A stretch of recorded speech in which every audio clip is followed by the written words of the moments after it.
Alrighty guys, good evening. Hope you guys are having a wonderful evening so far, guys. Tonight we're going to be doing more Space Marine 2. I know I said we're going to be doing World of Warcraft tonight.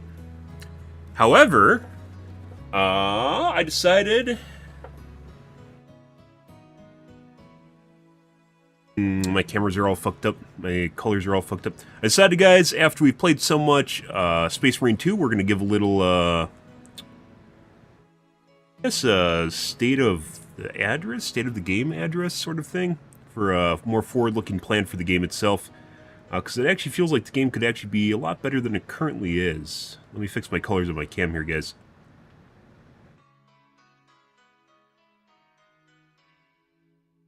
And it doesn't feel right doing kind of one of these PSA podcasts without actually having my cam on, so we're going to cam on, obviously.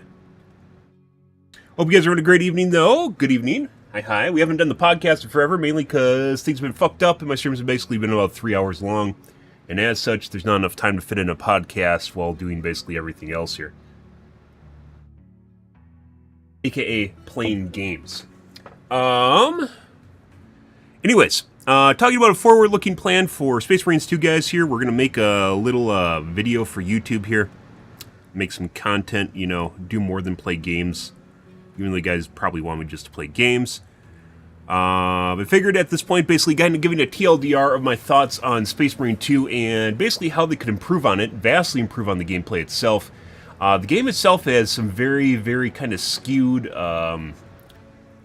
design decisions in it, I would say. Mainly cosmetics in the game are actually probably one of the best parts of the game itself. The tools are basically there for making the game better, but as it stands right now, it is very, very limited. The classes themselves are pretty well fleshed out. Obviously, they can be improved, and this isn't really going to be a PSA on game balance, even though I usually talk about game balance when it comes to games like, let's say, Helldivers 2, right? In the case of Space Marines 2, it kind of lacks a forward-looking direction here, and one of the things we're going to get into here, one of the worst parts of the game currently is basically the gameplay loop itself, which is you play the same mission over and over and over and over again.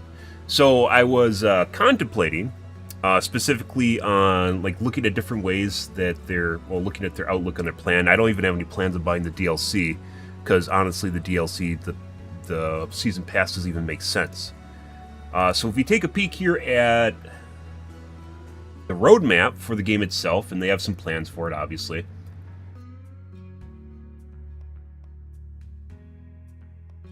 And not soon enough is the way this is going, though. So here we have the forward-looking plan for Space Marines 2, right? The game launched. Already, I'd say a lot of people have basically fallen off from the game itself. We could even take a look at the gameplay numbers here real quick on Steam just to see what it's looking like. Not that, once again, numbers are the end-all be-all of games being good or not, but usually tell you whether or not people are actually still interested in the game itself. And obviously, Space Marines 2 I'd even mark it as more of a single-player game, even though it wasn't. It was actually, the campaign itself was actually extremely, extremely short. Let's see. So, since launch, obviously, you're going to see numbers fall off. That's normal. But pretty much everyone got their fill, and it'd be kind of curious. It's going to be more curious what happens here in maybe another month, so we can see actually whether or not it's retaining players, or if these are still people buying the game and basically playing it new, right? Operations themselves, well, very cool. I'm not even going to talk about PvP. PvP in Space Marines 2 is basically DOA, in my personal opinion. It is, like, from what I can tell, it's kind of like Gears of War, only worse, and it just doesn't really know what it wants to be. It's like putting PvP in Helldivers 2, although, as we discussed in the Better Divers Guide, there are a lot of ways that could actually add PvP to Helldivers 2 without just making it like basically what they're doing here, which is kind of like a Halo, Space Marines versus Space Marines affair, right? In the case of Helldivers 2, we suggested, for instance, that people could actually play the special units much in the same way of Left 4 Dead. The idea is not to be a side in which you have a direct confrontation with, and there's actually a chance that one side really wins. The monsters in Left 4 Dead 2, if you guys have played it, are very, very, relatively fragile. The survivors can kill them relatively easily. It's not about necessarily even having, one wave of monsters. It's about basically slamming your head against the wall and slowing them down enough. When they swap sides, you can then beat the clock, or you even stop them from winning in the first place, right? So the ideal scenario here is basically at the end of the day, is you slow them down enough where they actually like stagnate. They won't, you know, they don't get a chance to actually get through, or just makes them waste enough time in which the other side has a chance of winning, right? They could also do the same thing in Space Marine 2 here, in which you could have a PvP mode, or PvPvE, in which players take control of major units and boss units, and the idea isn't necessarily that even you're going to necessarily win, but rather you might have a chance of slowing them down enough, and you swap sides in which one side wins, right?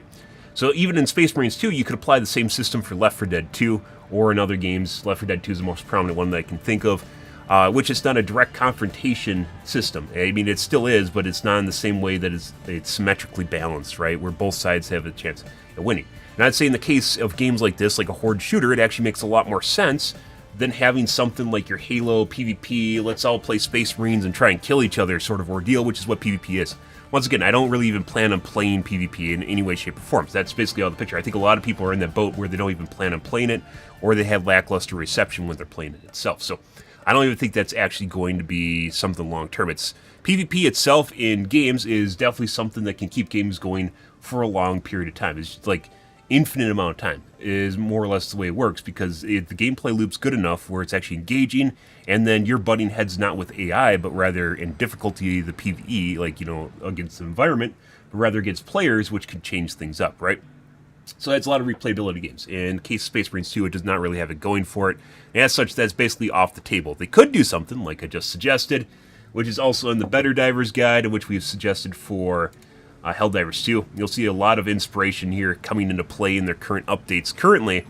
Yeah, but, you know, nothing to do with what we've spent an inordinate amount of time writing and talking about on stream in the 6 months that I played Helldivers 2. Once again, I'm doing this mainly because I think Space Marines 2 is actually a really cool game. The cosmetics in Space Marines 2 itself are actually phenomenal. I haven't even spent any time with them, but if you want, you can tell, first and foremost, I don't know if Games Workshop put that in play, but you can tell first and foremost, they're trying to put into play the aspect of the tabletop where you can paint your own armies, which, you know, Dawn of War, I'm a big fan of Warhammer, not through the tabletop, not through the books, but rather through Dawn of War. I played Dawn of War 1 and a little bit of Dawn of War 2, but I played an extensive amount of Dawn of War 1 when I was back in college. And it's one of the first games, I think the only game at the time, and still very rare, is a game with an army painter in which you can actually change the look of your units dynamically, right? You can change the accents and different parts on your characters or your army in Dawn of War. So they're trying to put first and foremost the tabletop experience of customizing your units and allowing you to actually make things that are new and unique to yourself. I can see that. It's actually really, really important, right? We're getting kind of off on a tangent here. Before I get too much into the customization aspect, if we were talking about extending, I mean, there's another one in here too I didn't even think of, which is customizable difficulties. PvP, so a milestone for PvP, in which we basically discussed the same thing we just did now, which is adding the aspect of Left 4 Dead style gameplay into Helldivers 2. Also applies to Space Marines 2, where you have people that would then take control of the major units and maybe even minor units if they wanted to do that. You could have like Skulks if you've ever played, that's kind of what the small units are. If you've ever played, not Aliens vs. Predators, old game. What is it called?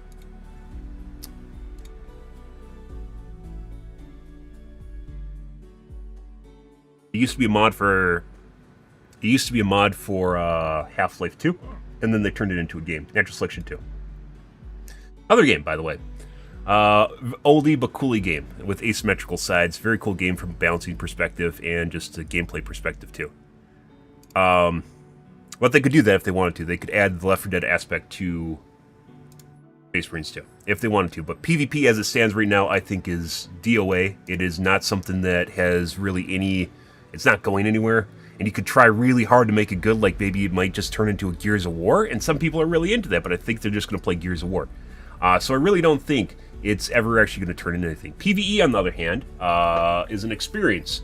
And what you'll see first and foremost in their roadmap here is that cosmetics are first and foremost. Do cosmetics matter? Yes, they do. And as we just talked about, do they matter a lot? Sure they do. And is it something they should keep turning out? 100%. But is it something that is going to make people continue to play your game? I don't think so. I think At this point, there's a lot of cosmetics in the game, and I think they should still add them.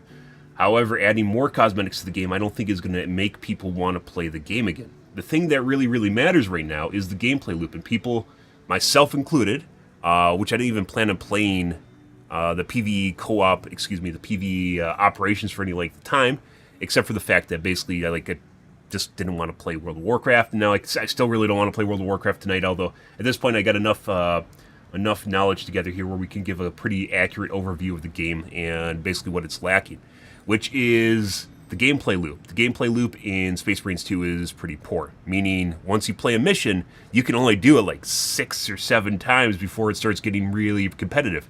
There's currently 6 maps in the game, and unfortunately we had to play Inferno for half of our games when the game first came out. For some reason that they're putting, I don't know why everyone was playing Inferno, but they were, and it was really boring.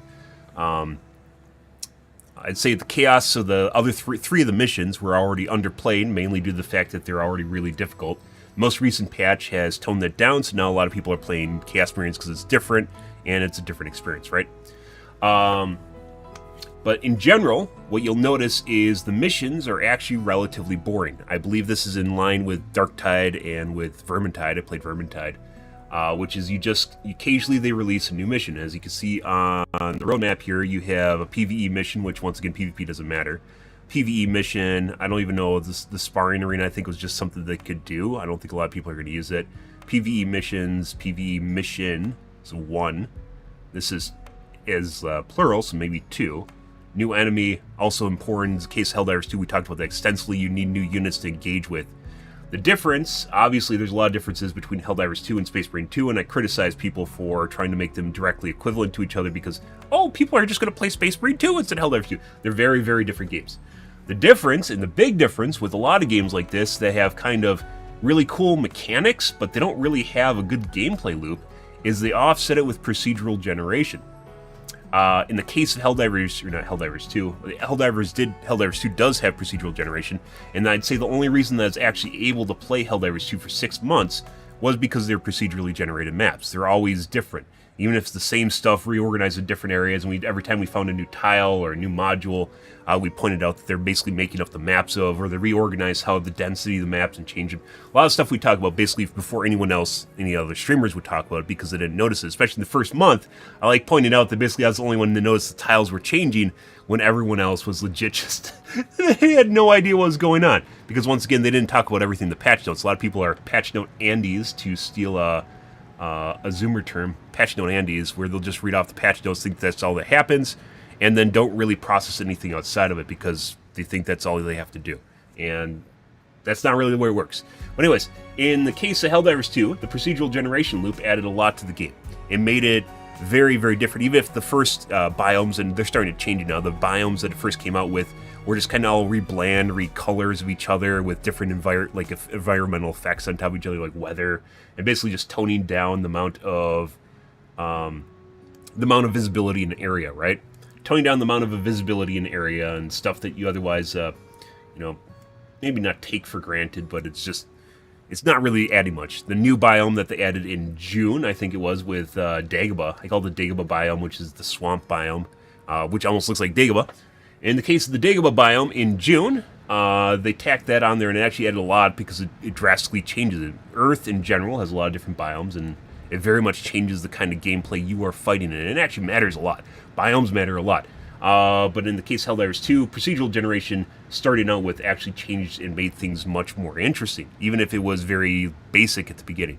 In the case of Space Marines 2, I do not expect them to make an open world map like Helldivers 2 with a bunch of objectives in it in the same way as Helldivers 2. I don't think that is on the table. The thing that they currently have slated that might really change things up, but I don't think so, is a Horde mode. And this is all the way in Season 4 after all this stuff is added to the game. Horde mode, as far as I understand it, is just the last stand. It's like COD Zombies. Could it work in this game? Yeah, will some people play it for sure. Is it something I really think is actually something that is meaningful? I don't think so. Horde modes generally do not have an end to them unless, it's just endless for the most part. I mean, it can, in the case of Killing Floor 2, it can have ends to it if you set it up that way, right? But I think just fighting off enemies isn't really, it doesn't make you feel accomplished when you are doing it. It still is fun, and I enjoy a good Horde game, don't get me wrong. One of the reasons I'm playing Space Marines 2 and Helldivers 2. But in the case of just fending off endless mobs of enemies, it becomes repetitive as well. In the case of Helldivers 2, they have a horde mode, but on top of the procedural generation with objectives that make you feel accomplished at the end, even though it's basically kind of almost a horde mode. And the horde mode is what I would actually say would make a huge difference in the game itself. It's way over there on the right side. So in Season 4, arguably, if this is based on quarter or maybe half, so the later half of 2025, we might see a horde mode. That's way too late for the game. The game's going to fall off well before then. This should have already been way over here. This should have been something they're working on right now. Do new missions matter? Yes. Does PvP game mode matter? I don't think so. Do the cosmetics matter? To a certain extent, but there's already a lot of cosmetics in the game itself. What's going to stop people from playing the game, and I don't think this is nearly the same sort of game that, like, let's say, not Starfield, Star Citizen is, where you're just showing off your NFTs in the game itself. I mean, they could eventually do that, but right now you have to have a game that people want to play for a prolonged period of time to then show off their cosmetics. Right now, as I've mentioned a couple different times while we were playing the game, the cosmetics are very lackluster, or not cosmetics, the gameplay, the loop is very lackluster compared to the cosmetics itself. Like, the cosmetics are first and foremost, they're clearly trying to show it off. I criticize the game for actually not having custom animations, because people love that shit, even if they're buying it. There's a lot of opportunity here, depending on how long I don't believe this game is advertised as a service, and technically with Vermintide and Darktide, what they generally do is do like seasons, which you can see right here, and then they basically end production, and then they start Space Marine 3. In this case, I don't even think they need to do that, and do they need to make a Destiny? No. But procedural generation, which isn't even a horde mode, should be something they're looking at. And while the PvE missions are pretty cool because they're tailored campaign story-based experiences, when it comes to long-term replayability, this does not last. These are still important, and I'd definitely say they should keep making these. But what they should be doing instead of a horde mode, or maybe in lieu of a horde mode, or they could even do it with a horde mode, depending on how they're balancing their internal assets, is they should be doing a procedurally generated mode. And they don't need to have an open world environment, as I mentioned before. It does not need to be Helldivers 2. But if you can imagine something like Binding of Isaac, where you have multiple nodes or modules that are interconnected to each other in areas that you then go through and then changes elements. And if they already have a little bit of procedural generation or just randomness in the game itself, which is loot spawns, crate spawns, the wave spawns, there's a little bit of a, what they used to call it's just basically a script, but in Left 4 Dead, they called it the director, right? A little bit of an element to the background, which they 100% could beef up and make better, by the way. They have a director operating in the background that chooses when it sends mobs at you and how many mobs it sends at you, and there is some variability in that and what kind of enemies you show up there, and that changes what shows up later and earlier in the match, right? Later on or earlier, and kind of weighs and balances stuff. That does add a lot of replayability to the game, and if they didn't have it itself, it 100% would have made things much worse off. But it needs to have more of a procedural generation. That will keep people playing their game, because the mechanics, the slaughter, the gameplay is pretty good. The loop is not very good, and they need to improve on the loop. And PvE missions are a new loop. It's a new place to play through, right? But once again, these only last for about 6 or 7 times through it before people really just kind of, yeah. There's no surprises. Well, I mean, sometimes like the director can change things up. There's no surprises. It doesn't really change things. There's no real kind of weird quirkiness to it, or, you know, finding like a hidden area that's, you know, rare, or stumbling upon like a loot room, or, you know, going through a couple really heavy areas before you get to another area, you know, like changing things up enough where it's actually a different scenario each and every time. And once again, it does not need to be Helldivers 2. It needs to be a scenario where people can continually play this game for a prolonged period of time. And this, all the way over there, these just along the way, and at the end of Q4, in the end of 2025, having a horde mode, which will probably just be some sort of COD zombies, is not going to cut it. If they really want people to continue to play their game, and once again, they can add all the cosmetics in the world. They can add, you know, even missions. If they only add one new mission, and then you're like, oh, I'm going to play the mission, you play it once again like 5 times. How many hours of gameplay is it? Like 4, maybe 3? And then you're done again, right? They need to have procedural generation in their game itself. And I say that, and I know it's more complicated than that, but at the end of the day, if you've played Hades, or once again Binding of Isaac, even Helldivers 2, although it's an open world and has procedural generation, it is entirely possible to do it with games like this, to make areas feel exciting, inviting, different, interesting and a different experience each time, which is what keeps people coming back. Because there is no PvP where you're butting heads with, well, they could add it, which we covered earlier. There's no PvP where you're butting heads with people. The game itself needs to change, or it needs to offer different ways of playing it, and it doesn't. As it currently stands right now, it doesn't. And this is putting aside all the balancing concerns, because there's a lot of them in the game. Where we could cover that, that's more nitpicking, not really nitpicking, but I'd consider a level lower in terms of what matters in the game itself, because people have to want to play the game more than start worrying about the balancing issues. You have to get past the idea that there isn't any procedural generation in the game itself. There's nothing that actually keeps you playing in the first place to keep you coming back to the game itself. You're just loading it up and going, oh, I'm playing this mission for the nth time. I'm already sick of Inferno once again, because for some reason it was bugged, or people were only playing Inferno for the first week of the game, which was pretty insane. I can't emphasize enough that this is too late, and I don't think this is even the right way of looking at things. They should be looking at procedural generation, and it should even take precedence if they have to, if they have only so many resources to spend. Procedural generation should take precedence over everything on this list. There needs to be a way for people to continue to play the game without getting bored of it, so then they can like the cosmetics in the game. Because if they get bored of it, they quit. It doesn't matter how good the game looks, because it looks really good. Don't get me wrong, the game looks fantastic. By the way, in the latest patch, I complained about the being too blurry, and then I think they added a sharpening to it. They sharpened the scenes instead, which then just made things look over-sharpened now. So that's a completely unrelated thing. I saw it the other day. I was like, this looks really kind of fizzy or crackly is the best way. Like if you turn into a channel, if you've had a CRT TV, you get static on it. That's what over-sharpening reminds me of, is where it gets staticky. And now instead of blurring, you have crackling, and it's also not where you want to be. I don't know why they have to keep applying filters and stuff, but they do. Unrelated, but anyways, over the top of this list, I would say procedural generation. If they want people to continue playing their game, they should 100, and buy their DLCs and buy their season passes, they should 100% look into procedural generation for their game itself. It doesn't need to be an open world environment. It could be partially open world, but they need to have a changing experience where you're playing a mission and it's not just the same thing over and over and over again, because that gets boring really fast for most people. So, difficulty? This is even new difficulty. In Helldivers 2, I really wanted a difficult experience, and it can be very difficult in Space Marine 2, although when you get to 25, it definitely gets a lot easier, especially if you're playing heavy, which we're going to get to here in a second, which is the juxtaposition and the woes of ranged versus melee, which we've talked about a couple different times on stream. Lethal difficulty, will this add replayability? Sure it will, but once again, you're going to be playing the same 6 missions over and over again, maybe 7 in the last part of this year. You'll have another mission, right? Is that going to change everything? No. And is it going to keep people playing the game? It might not even be enough to bring people back to the game, because they're going to go, oh, it's just one new mission, right? So once again, our mission's cool. I love missions. I love story mode. I love the fact that it's an engrossing campaign, but once you play it 6 or 7 times, there needs to be more to the game to keep people playing your game. And if it's not there, you can have all the cosmetics in the world. You can have the Volkite pistol, which I'm sure some people are clapping their hands about because they're tabletop fans. But if you don't want to continue playing the game because it's actually boring, it doesn't matter if you have all the skins in the world. And once again, the customization system in the game currently is really cool. I haven't even spent any time with it because that's not really my cup of tea. I have a White Scar skin, which apparently is now becoming very popular. I'm not exactly sure why, even though I picked basically the rarest skin I saw. Now becoming very popular. It's not it's not something I'm going to spend a lot of time on in this, particularly because I can't see myself playing this game for any prolonged period of time.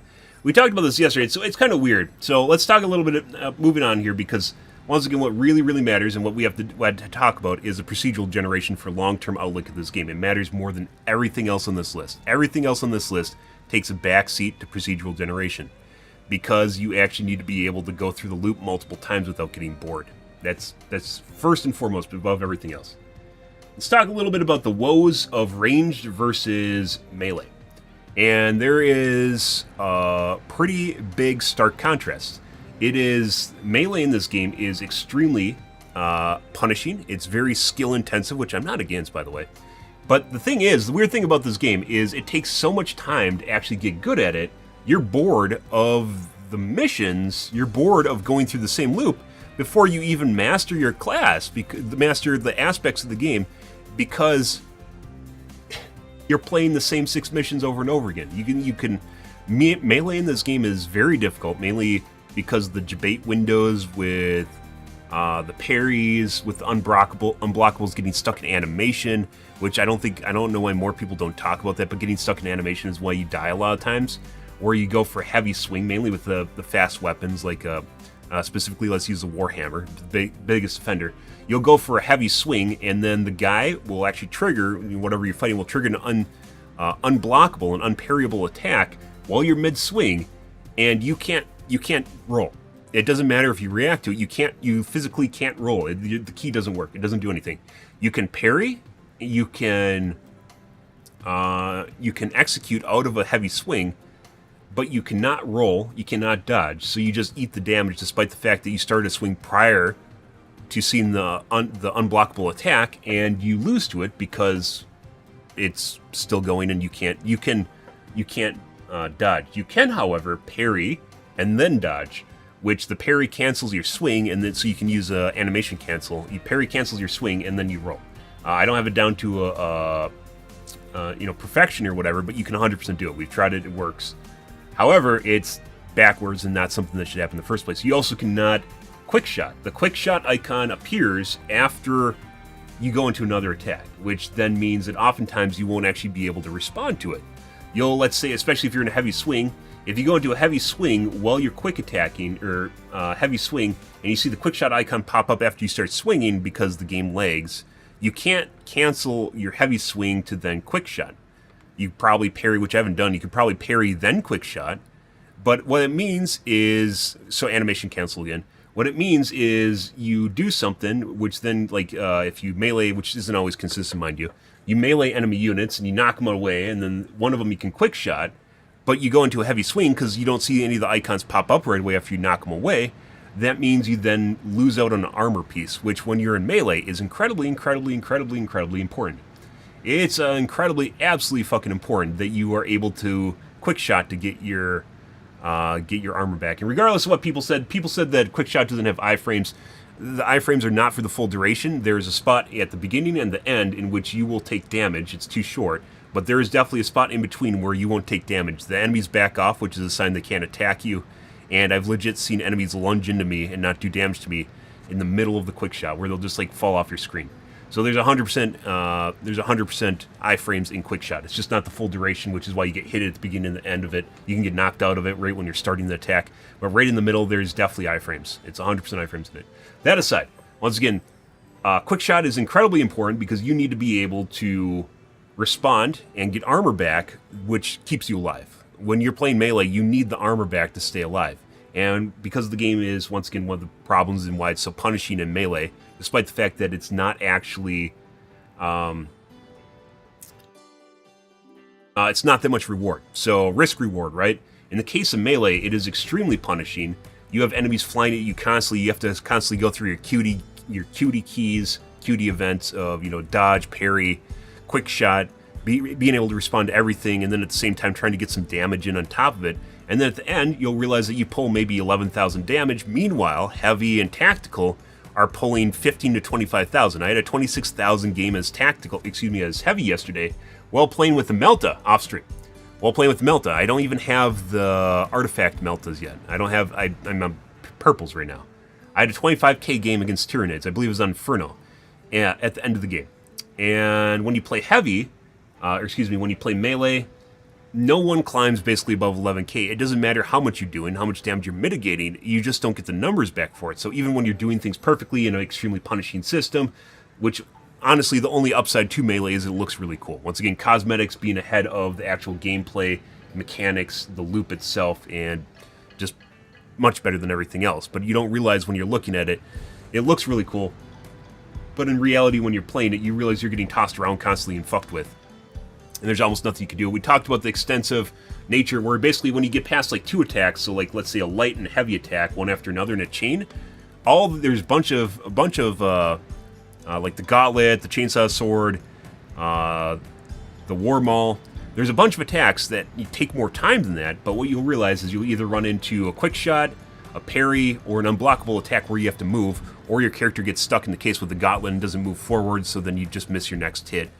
in which you won't use attacks past the first two. You won't. And on the hardest difficulty, playing on Ruthless, you end up in a case where you almost never use those. This is putting aside Rapid Succession, which is another... I'm getting too much in the balance here, but Rapid Succession, another unutilized perk, mainly because the requirements are too stringent, the time isn't enough. And then you have perks that, for instance, will give you a bonus, but only lasts like 5 seconds. But the game itself is relatively slow, and it takes a ridiculous amount of time to kill a lot of units. 5 seconds isn't nearly enough. That's what she said. And it needs to be much longer than that. Once again, so we're talking about all these in-depth things that you have to manage, the niggles, animation canceling with doing melee, but then you can just play ranged and deal 15 to 25,000 damage. I did 15,000 damage with a Grey Melta, comparably to something that is very, very skill-based. And once again, I like playing melee. I think it's engaging, but it's so punishing, and then there's a lot of nuances too. Like, let's say someone flies at you for a parry, they land next to you, and you don't even get to parry on them. Makes no sense. Sometimes the parry will be desynced with the server, where you'll actually hit the parry key and it just won't go off properly, which is very, very punishing once again, because if you miss your parry, either because you missed the window or something doesn't actually go in for an attack that you're supposed to parry, you sit there with your dick in your hand holding your parry up and basically miss out on a window to apply CC, to apply knockback to enemies, to get them out of the way in order to be able to actually do damage, to actually be able to deal with the mob itself. And you sometimes will end up in a negative, I don't know what to call it, a negative chain, in which the enemies will be attacking you, but like you can't actually you legit have to either back off or just eat damage for basically one rotation to actually get through it. So yeah, like it just doesn't make sense. Melee in this game, I see what they're trying to do with it, but a lot of it seems like, as we discussed last night, it seems an awful lot like the person that was directing, that came up with the melee system, like looked at Mordau or Chivalry 2 and was like, this is pretty fucking cool, right?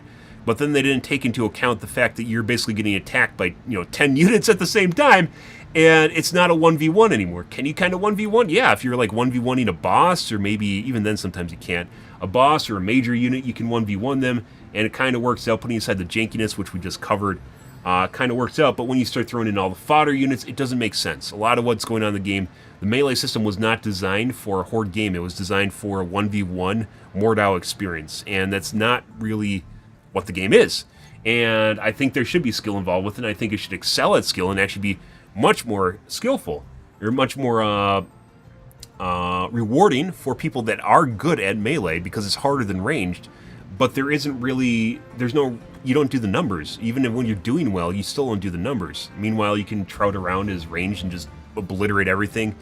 Play tactical and just dump out a shitload of frag grenades, for instance. There's a lot of ways you can literally just dump out DPS as ranged with almost none of, or very limited risk. And that's not the way a risk-reward curve should work, right?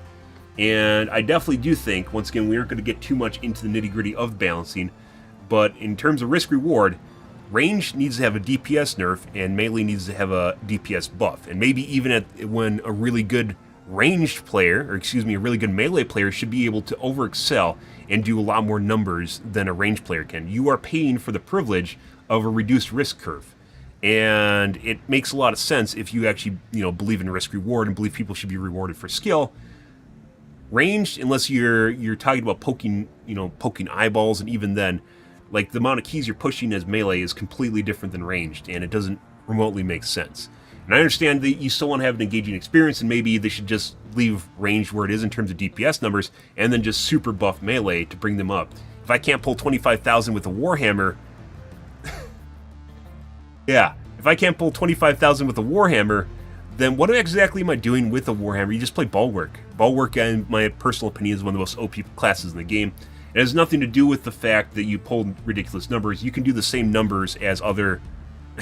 you can do the same numbers as other melee, such as Assault, only you don't die, ever, as it turns out, and that's actually really, really, really powerful. That's just, once again, just completely putting aside the fact that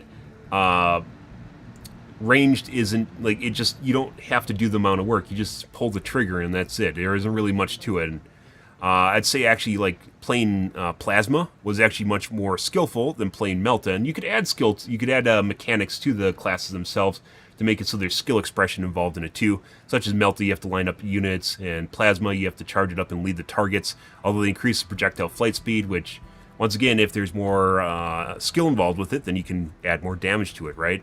But some things that are really, really low skill-based, shouldn't be doing the numbers that they're doing. But in the case of the game right now, you can pull ridiculous numbers just by spamming grenades with tactical, and that doesn't really make sense. That's just kind of one of the major niggles I had with the game, because when I first played the game, the weird thing is when I played through the campaign, I didn't play operations right away. I played through the campaign right away. It was pretty clear that the melee system in the game was pretty borked. It was pretty messed up. And the shitty thing about it, it's very punishing to learn the melee system in this game. Once again, you can spend a bunch of hours doing it, but it comes back to the gameplay loop and basically how you're stuck in 6 missions. So you have to spend all this time learning how to play melee well, and then you find out that basically you're bored of the game while you're still learning how to play the class because it requires that much knowledge. And once again, with melee, it's very debatey because what you don't realize is sometimes you'll even get hit by attacks even after you roll out of them. But sometimes parry attacks won't go off properly. We're circling back to what I was talking about earlier. But in the case of melee, the parry window is one of the biggest, not concerns, but one of the biggest gripes I had with the game. Was not accurate. Like, you think you see the parry window, right? You see the green pop up, and then you hit the key a certain amount afterwards. What actually the game doesn't tell you is the parry window just pops up to warn you that an impeding attack is coming up. It is not timed. So what happens is you have to know the mob and you have to know the window to then parry the attack. And that actually is very misleading. You think that the parry window is going to be the same amount of time after the green blinks, right? The light goes on, you push the button, the monkey gets his treat, right? And in the case of this game, the light turns on, and then there's a window, and you have to figure out the length of the window, which depends on a couple different things here. It depends on what kind of weapon you're using. It depends on the type of block it has for it, block, fencing, balance, right? The type of block it has for it, which changes the window even further. And then on top of it, you have to know right after the parry window blinks that this enemy is now going to attack you, which is different for each one of the enemies. It's a lot of I don't want to say illogical, but a lot of the skewed things all happening in tandem with each other that leads to a very, very unfulfilling experience, very frustrating experience for someone first playing this game. And it's still there in the game right now, but I've played it enough where I kind of actually get a feel for things that are going on. This is putting aside desync and putting aside server issues, which we had like last week when they're updating, which is really, really janky. I was just missing stuff that I've always hit. Like the green orb thing, the pulsing green thing on the bosses, because the servers in the back end were being hammered with update material, is my guess, in the background. This they can all fix. They can improve on it, and not only improve on the quality of life of the melee system itself, but then also give the reward for melee, whether or not they want to bring the melee DPS up to range DPS numbers, or if they want to drop the DPS numbers down, which is probably better. But if they're adding a newer difficulty, maybe they're balancing around range damage. Either way, as it stands right now, range is just where you want to go. You can pull the huge numbers with range and with very little risk. And with DPS, or with melee, you can't really do the same thing. Even when you're doing well, you can't do the same thing. It just doesn't happen. All your animations take too long. You're stuck on target, and that's putting aside the fact that you have to deal with the melee. You can't do the long chains of attacks. With the gauntlet or with the hammer, just trying to power it up to do like the seismic slam means you're just going to eat a boatload of damage and get like none of it back. You're going to swing the hammer and get like none of it back, as opposed to just doing normal CCs and normal, like maybe a pommel strike into a heavy attack, right?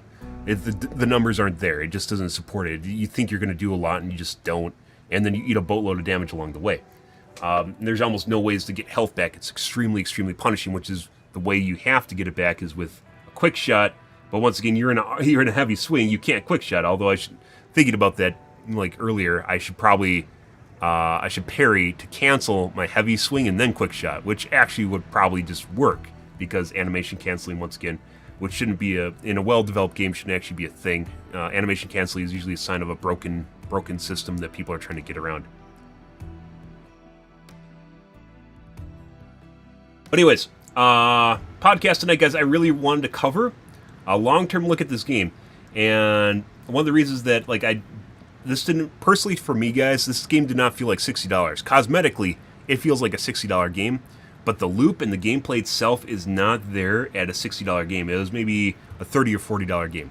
Cosmetically, it's a really, really well-designed game from a cosmetic standpoint, but from the gameplay standpoint, which is what keeps you playing the game itself, it's not.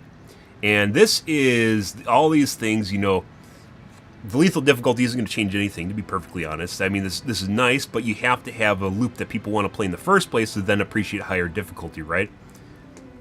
Skins, great and everything. You know, that's something that the tabletop fucks all want. The tabletop nerds love that shit. Am I against skins? No, I think actually it's a really cool part of the game. But people have to want to play the game, and adding one PvE mission at the end of this year and one PvE mission in the first half of next year is not going to be enough to keep this game going. It's just not. Maybe at the end of this, maybe, you know, periodically people will come back and just play, like, you know, the updates. But ideally, you want them to continually play your game, right? To then buy the season pass, to buy the DLC, to buy cool cosmetics that you pop out that are exclusives. There's a lot of monetary aspects that they could potentially do with this game if they really wanted to. If you know anything about the tabletop, game, the tabletop is extremely expensive, and it's one of the reasons I don't play it. I know friends in high school that played it, and they spent all their money on it, and they had, like, absolutely no money, and they'd always just complain about the prices. That being said, like, people love, like, it's really, really, really fucking cool. Oh, another thing I want to hit on here prior to us ending the podcast section here, guys.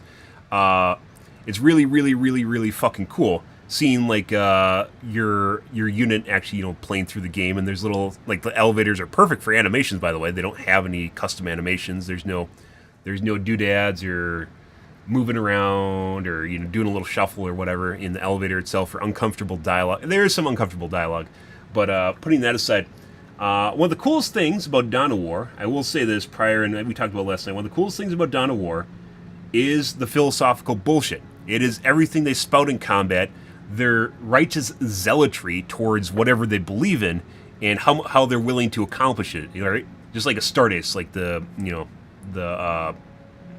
YouTube series prior to Warhammer taking it out for whatever reason. A Stardust, like that sort of level of severity and zealotry, like what do you even call it? Perseverance, fervor. That amount of fervor towards an endless war goal is actually really cool. The lines in Dawn of War, if you want a cool throwback, Dawn of War is a really old game, so it's like 20 years old at this point. So it is obviously hasn't aged extremely well. The two coolest things, which even today Warhammer games try to perpetuate, the two coolest things, even today the developers, you can tell when they've watched it and perpetuate through, like, modern gaming, is the absolute ridiculous voice lines, and then also not the sure kills, but the animation syncs. So the animation sync kills. Dawn of War had an absolute ridiculous boatload of animation sync kills. And they're all really well done. It's, you know, obviously the graphics are old and the models are old and everything, but the animations were really, really, really well done for their time. And once again, in this game, you can see they try to do the same thing where you have the sync kills, right, with executes. The sync kills, which are, you know, a rewarding aspect to a fight well done for the most part, although sometimes depending on what you want iframes to last longer or less. You want faster executes or slower executes depending on what you're doing. It's actually one of the really, really cool aspects of the game, and I really hope they add more voice lines to the game, because that's actually one of the things that draws you in. It sounds very... When you first play a Warhammer game, guys, especially if you play Dawn of War, it sounds very spammy, but once you get used to it, you actually really, really enjoy, basically, the noises of battle, right? They really, really, really enjoy it.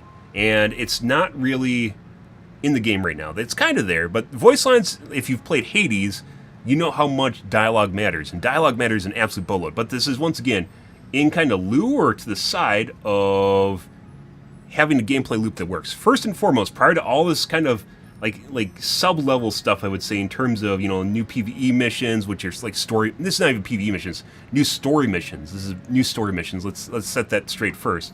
You're playing a story mission. You're not playing a PvE, like, you know, experience. It's because it's the same thing over and over and over again, right? New story missions, which are pretty cool. Don't get me wrong, they're pretty cool.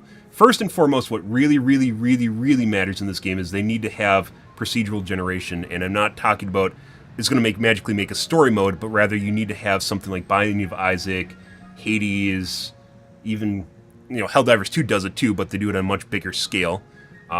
Different environments every time you go in, with different elements, with different confrontations and areas you run into stuff in, and different basically modules that are all clicked together in a different order, so then it changes how you go into the battle and how you change stuff, right? That matters more than anything here, because if people stop playing the game, it doesn't matter if you add one story mission, if you add a skin, and then you add difficulty for stuff that no one wants to play anymore. It doesn't matter. All this stuff doesn't really fucking matter. What really, really, really, really matters, and the only thing here on this list that might actually change it is Horde mode. My guess is this is going to be a COD Zombies experience, which is not procedural generation. That's not specifically what I'm talking about. But like we have to specifically talk about this because once again, I haven't planned on playing Space Marine 2 for as long as I have, and it's partially because I was bored of other games, but also at the same time, it's kind of like more of I'm a very driven person when it comes to personal internal mechanics, I guess you could say. So like mastering stuff, I really, really enjoy. I like the sense of autonomy that it offers. And the melee system in the game is very complicated, despite the fact there's very little reward for doing so. It's very complicated and cosmetically very fulfilling, right? So, yeah. Let's see. If you can't put over 100 hours into a game, you're not a true gamer. True. Thanks for the likes, guys. This game is a multiplayer game. Yes, it is. Yeah. I am going to say, so once again, games graphically will age like, like fucking milk. They'll age like fucking milk. Eventually they turn into cheese and yogurt. But, graphics, Dawn of War 1, from a gameplay standpoint, is, like, the gameplay is pretty cool. They could actually remaster Dawn of War 1 if they wanted to. Dawn of War 1, like, graphics are just ass at this point. Obviously, there's a lot of quality of life updates since then in terms of RTSs in general. But the coolest fucking part of the game was the absolute philosophical bullshit they just fucking yelled constantly while running into combat and just doing random shit. It was just so over the top. And it would depend on what's happening on, if their morale's broken, if their morale's above normal, if they have the enemy on the run, if they're being pushed back, if they're losing. There's all different sorts of voice lines. And a lot of them were really, really, really well done. You're right, yeah. Like, the original voice actors were extremely well done. Extremely well done. And it really goes to show that stuff is timeless because there is no graphics for voices, right? You say something in a certain way, you add your tone, your, what is it called? Your mannerisms. There's another word for it, Duxter? There's a word for it, but basically how you assemble your sentences and the amount of, projection that you use, basically how you sound, can drastically change voice lines. And one thing, assuming the audio quality is all right, which it is, it's a timeless experience. There's nothing that can have it. And the voice lines in Space Marines,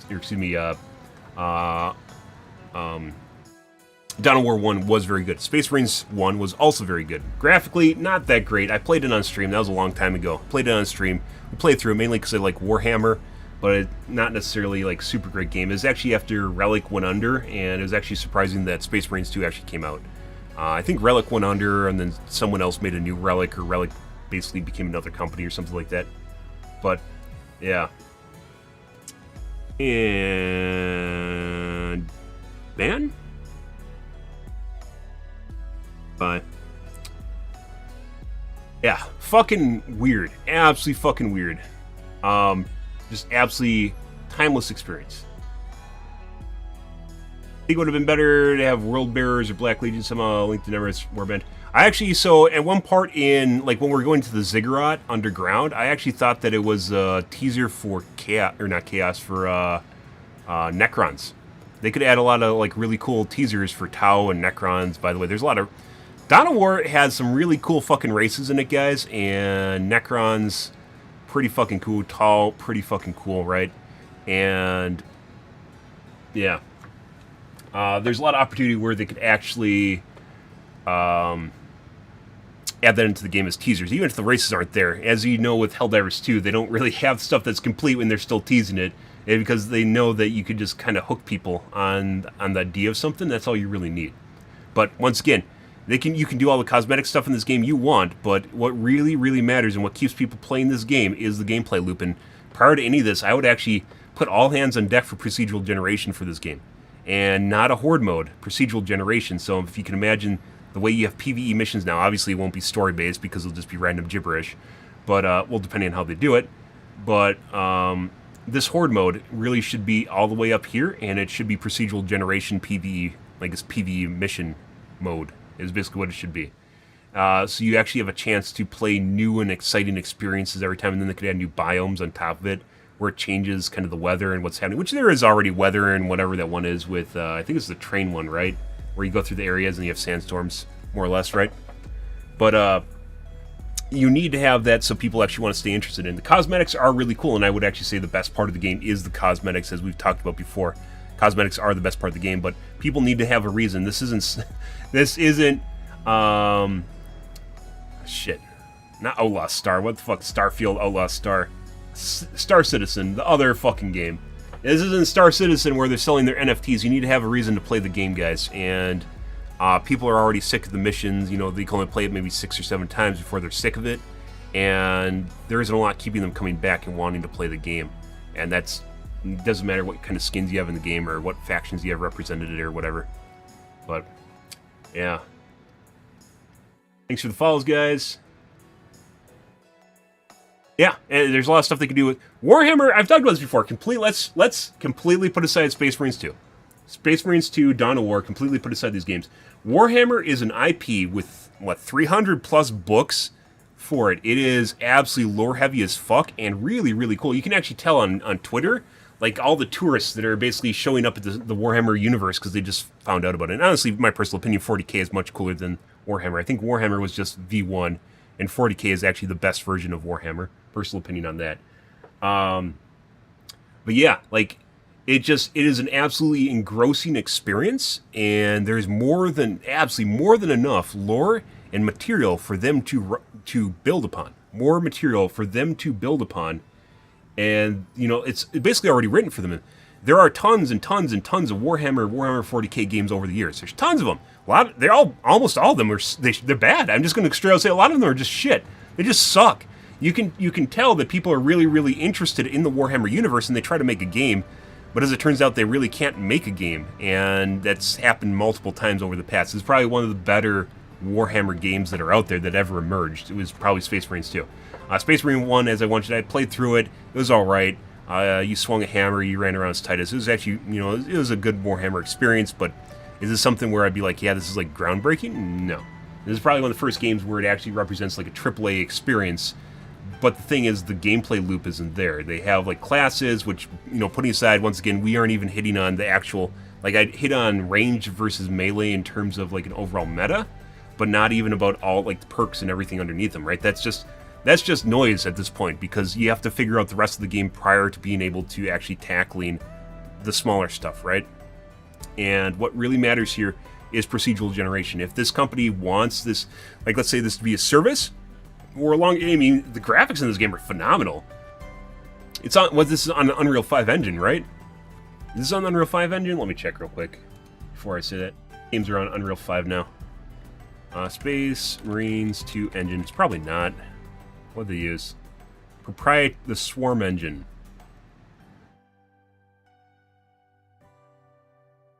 Oh, did they use something custom? Did they fucking do what fucking Arrowhead did? We used an outdated engine that no one supports anymore. It won't matter anymore because we aren't going to care about our game in 2 years.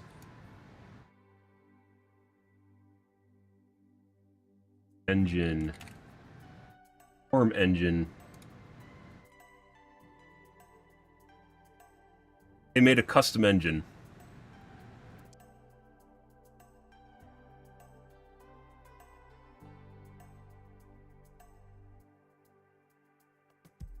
By the way, unless you're doing something really, really, really specific. We talked about this extensively with Helldivers 2. Unless you're doing something really, really, really specific, I have no idea why you'd ever want to make your own engine for a game. It's cool from a pride standpoint. We talked before about how people that are very smart are very ideological and think they always make the right decisions because they can do it better. When in the end, they basically put a bunch of effort into something that's suboptimal because it takes a lot of effort to do it, and then they don't want to support it long term because they lose interest in it. It basically becomes a pet project for them. In the case of Space Marines 2, I would not have I think Space Marines 1 was actually on Unreal Engine. In the case of Space Marines 2, I would not have expected them to actually make their own engine for the game. although it looks like they made it for World War Z. I'm not exactly sure why they would do that, as opposed to paying another company 5% of their revenue, or the sales, 5% of their sales, and basically having all the work done for them. So then they can focus on procedural generation.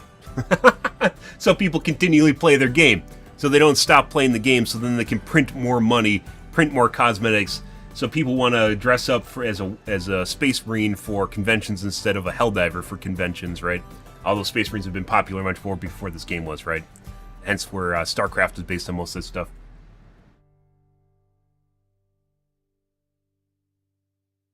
Yeah, I mean, that's Ice. That's legit. I don't know if you've been here for a while, Ice, but that's we just talked about basically the biggest problem with the game is the fact that there's no procedural generation. It is limited to missions, and the fact that one new story mission is not going to offset the fact that people want to dump, tens of hundreds of hours into your game because it's actually really fucking cool.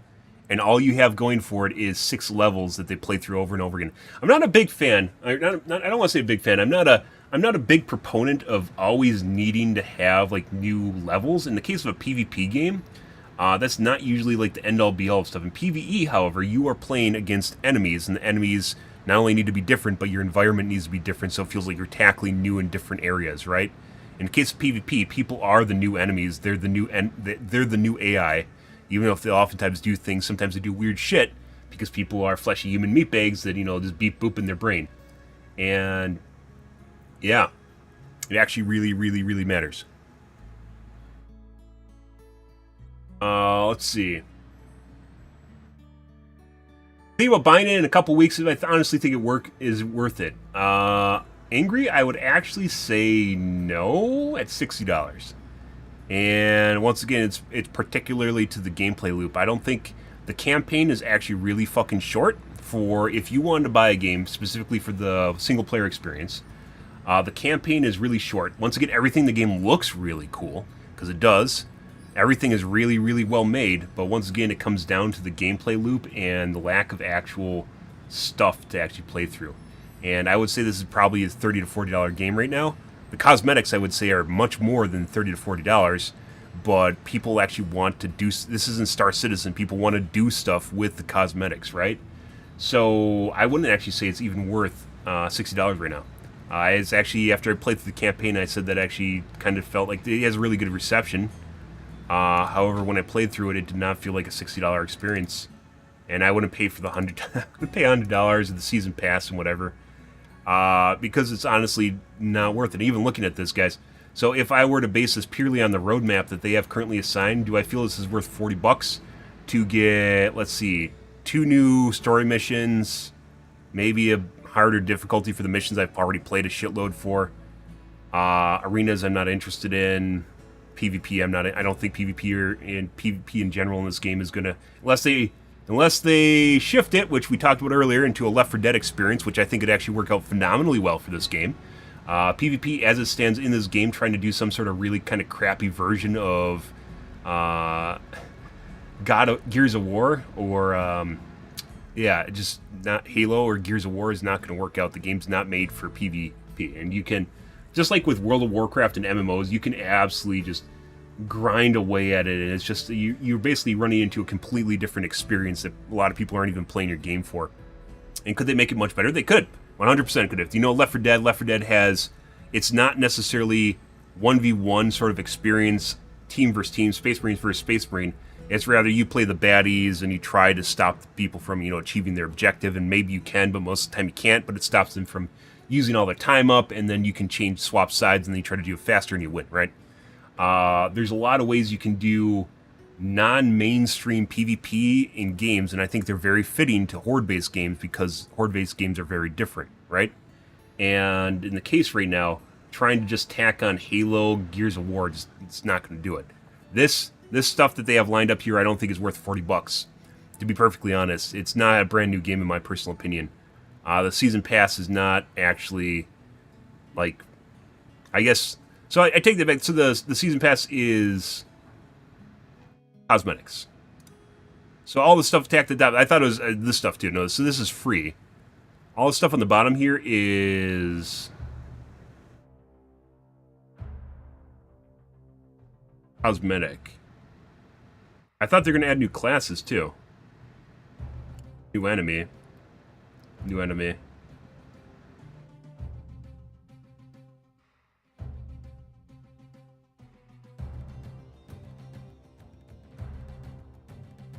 Yeah, I don't actually see anything here for new... I know they're going to add... I think I heard Apothecary.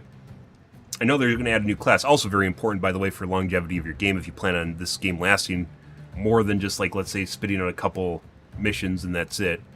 You need to have longevity there. Classes help a lot with that, right? So it changes how you play through the gameplay loop, but you have to have a different gameplay loop, and that's procedural generation prior to any of it. Yeah, it was actually kind of weird. I thought there's going to be difficulties. I actually dropped down to difficulty because I got stuck on one of the boss fights, and it just was not worth it because the AI would just stand around with their dick in their hand just looking at you while you're getting basically destroyed because everything would focus you too. They just stand there and look at you like the peanut gallery on the sideline. I was like, what the fuck is going on here? One of the worst parts. You got a cam now? I've had a cam for a long period of time. I turned it off after I got COVID, and generally during gameplay I turned it off too because as it turns out, a lot of people don't even care what you look like for the most part. From what I found is, it's weird. It's kind of basically the opposite direction of what people have said over the years, which is people want to see you on cam. I don't think that's necessarily the case unless you're some sort of beefcake or a VTuber or you're a booba streamer. I honestly, for guys, I don't even think it matters anymore. What matters more is your personality and how you come across. Podcasts, which I used to do a lot, usually involve me talking on cam. And as mentioned before, while we're covering kind of a PSA for this game itself and the long-term outlook for this game itself, I didn't feel it'd be right to do it without my cam on, which I do basically for all my podcasts for the most part. So, yeah. No diddy? No.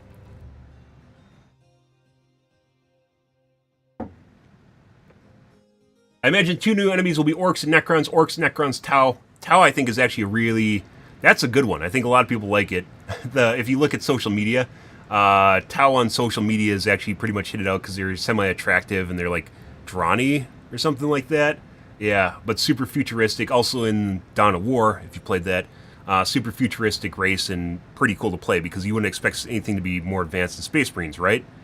It turns out Tau actually kind of are. Tau and Cruder, whatever they're called. Yeah. At a podcast voice, I do. Just has to be something to be talked about. And also my streams, because after I got COVID, guys, my streams have been almost, like, they basically about 3 hours. We normally stream for 5 to 6 hours. There just isn't enough time for me to cover a podcast and play game. I want to play games too, right? And that's partially my fault, but also a lot of stuff in real life kind of dragging me down at the same time. And real life takes precedence. Earning money takes precedence over streaming because streaming doesn't really earn me anything, so... But that being said, guys, I wanted to cover this. At this point, I've played enough of this game, and I actually really, really think they put a lot of effort into this game, and I do feel as though this company wants this game to... It's more than a cash grab. This game company actually wants this game to survive, and I thought it's actually worth my time to give them a sense of direction, and they have a lot of stuff on the roadmap here, but what really, really, really, really matters, you can't just do what Vermintide and Darktide did, because it turns out those were very niche games. And honestly, in my personal opinion, they really aren't super amazing. They're good, but they aren't super amazing. And procedural generation, so people can actually enjoy playing, as people in chat were just talking about, procedural generation so you can continue to play the gameplay loop over and over again is actually really, really important. Not just occasional story missions. Story missions are cool. Playing through campaigns are pretty fucking cool, right? Having voiced voice lines, but once again, that also gets old. You can tell people are getting... sick of your 6 missions when they want to turn off the voice lines for the mission because they've heard it 5 million times the same spot over and over again, right? Just like I don't know why the cinematics plays every time I join it. There's other things, like, there's a lot of weird design decisions, like, why can't you just bypass the cinematics now? Like, I've watched them, like, I have to hit enter every time. Why? Why isn't there just a button after I hit enter twice, I can now bypass them? And then you just put the cinematics in a menu somewhere, like StarCraft or... World of Warcraft, so you can just, click on it or, watch it on YouTube. It really doesn't matter. But after you watch the cinematic twice, at that point, basically, it's redundant. So you should be able to bypass the stuff, but you can't. Yeah. Have a good night, dude. Hope you enjoy your evening, bruh. Thanks for stopping by. But yeah, guys, I want to take care of this. I think, once again, just to drive things home, what really matters here, prior to cosmetics, prior to story mode, prior to new classes, all the new classes actually, I'd say, almost matter. I don't say they matter more than procedural generation. I'd say their step below procedural generation is new classes, so it gives people new ways of playing through your game. You need to have procedural generation there so you can have a repeatable experience that does not exist in this game. And once again, it does not need to be a procedurally generated story mode. It just needs to allow people with reorganized tiles, reorganized encounters and areas that you're going through, so it changes everything in the game itself. And it will be a big undertaking, but it matters more than everything else here. And I don't think Horde mode is a procedural generation mode. I think this is like Killing Floor 2. Which, you know, Killing Floor 2 has a lot of gameplay in it, but Killing Floor 2 I don't think does... it does a better job than what Space Marine does in terms of being a Horde game. So, once again, like, if you just had a Horde mode like Killing Floor 2, I don't think this game is currently set up for Horde mode. And they could fix it, sure. But a new procedurally generated missions would actually just be much, much, much better. And it matters a lot. But yeah, okay guys. Making content here, I figured we'd take a... we'd talk a little bit about that, because I said we're going to play World of Warcraft tonight, which we didn't do.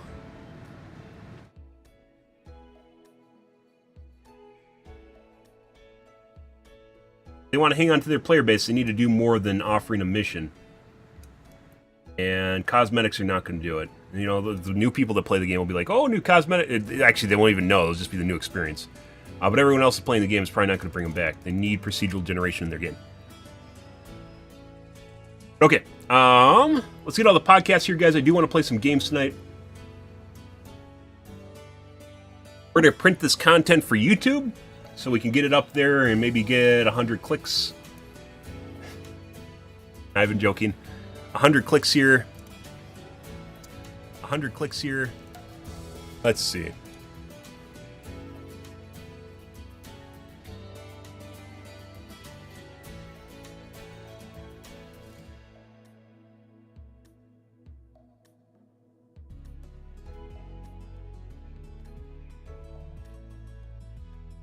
Take long. This takes me like by 5 minutes to pop out. It's actually pretty fast when you have the tools. Podcasted forever, mainly because things have been fucked up and my streams have basically been about 3 hours long. Play games. It vastly improve on the gameplay. It's want me just to play games. I figured at this point, basically, going for YouTube here, make some content. You know, do more than play games. Even though you guys probably want me just to play games. I figured at this point, basically, kind of giving a TLDR of my thoughts on Space Marine. So we can get it up there and maybe get 100 clicks. I've been joking. 100 clicks here. Done. All right. What should we call this?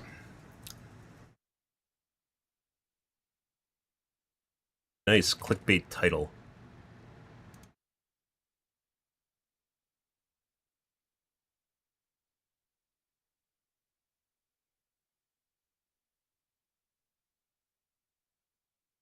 Proving the future of space.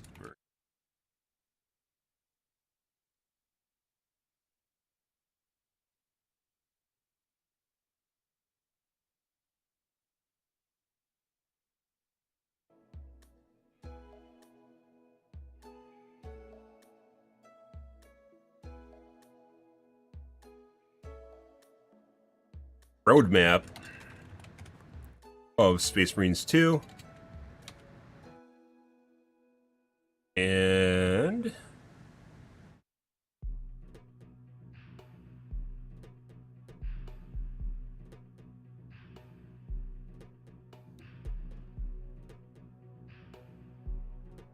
done.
I figured at this point I should collect all my thoughts and make a longer video for the game. It appears as though developers are putting effort into it and actually care about the game they're making, so I feel as though I should give them a better direction to move with things in order to tackle the current pitfalls with the game itself.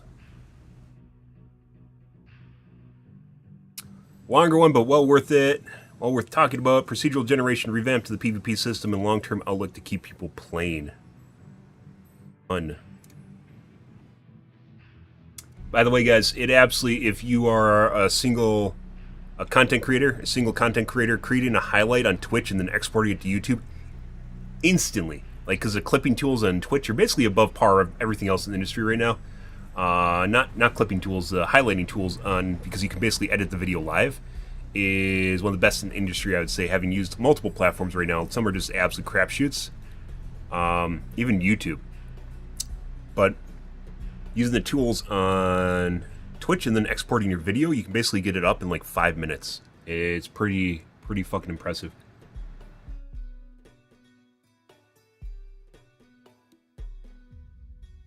Done. Export. Porting.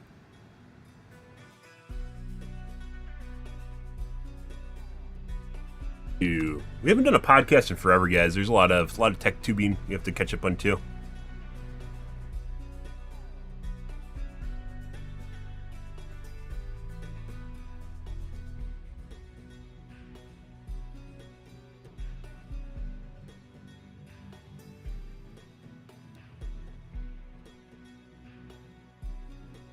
Space Marines 2 and how to make it last.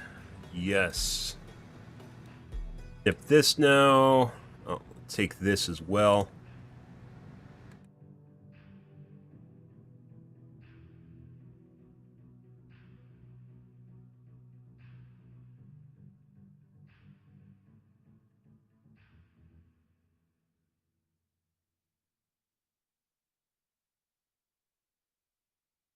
Recorded October 1st. Is it October 1st? Oh my god. Or we could do September 31st. Oh my god, we'll do 31st. Usually I gotta make content, guys. And I'm important. Same thing. We did a lot of PSAs and directional content for Helldivers 2. One of the first games I really kind of wanted to... I felt involved with the development process. Mainly because it felt like they're just kind of going off in random directions. We fixed that, though.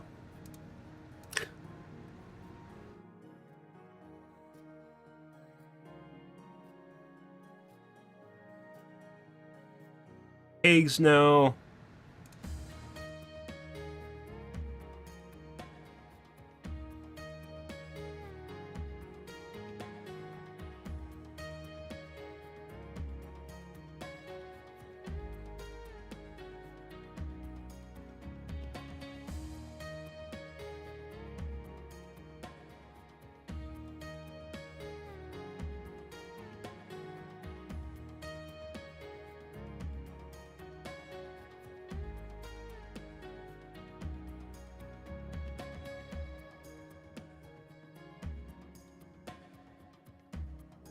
I should actually remove my platforms from the tags. I don't think there's actually any...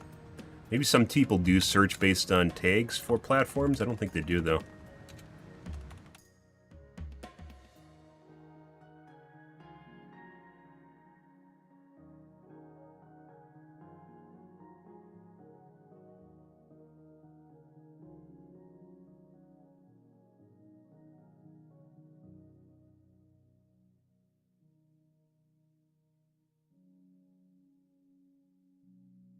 Done. Alright, set languages so they can watch in subtitles.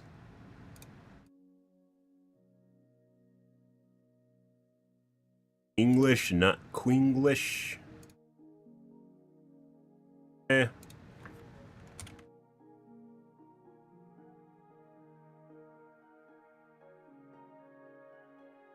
Eh.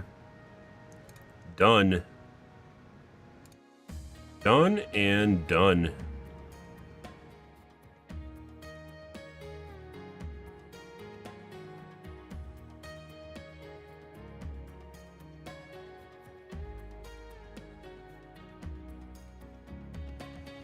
Alright. Good to go, guys. Alright.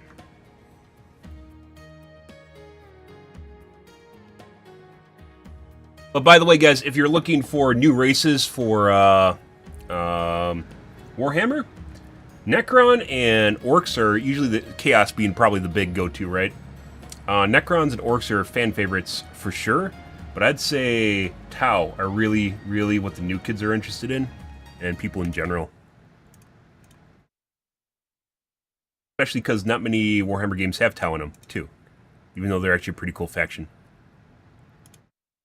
Alright, we're going to play some Warhammer here tonight, guys. 1 second.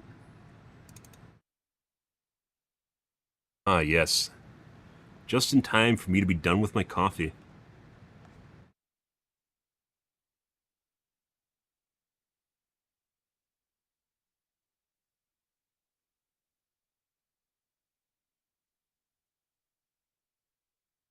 Why are you looking at so many icons? I don't know. Are you schizophrenic? You should get your eyes checked. That happens if you've been up too long, you know.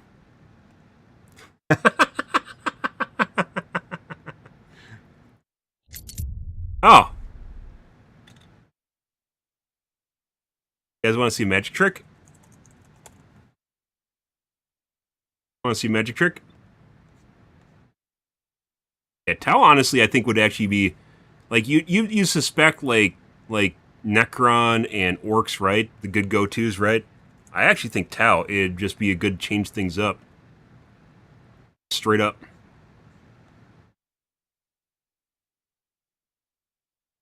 The categories. Wash my coffee cup out here, do you guys? Want to see a magic trick? I promised a magic trick, guys. You want to see a magic trick here, guys? Take a look. Oh my god, what happened?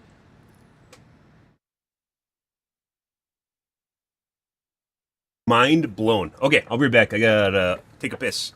1 second.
Ah, feels much better, guys. Sometimes you just gotta whip it out and do an hour and a half podcast, you know?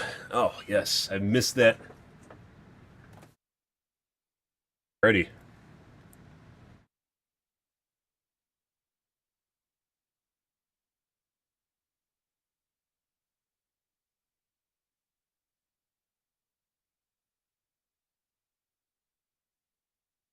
By the way, if you didn't know that, that option's been there since I believe Windows XP. Almost no one knows it exists.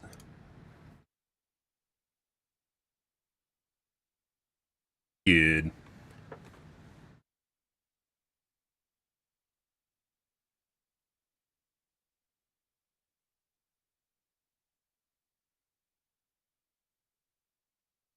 Let's see.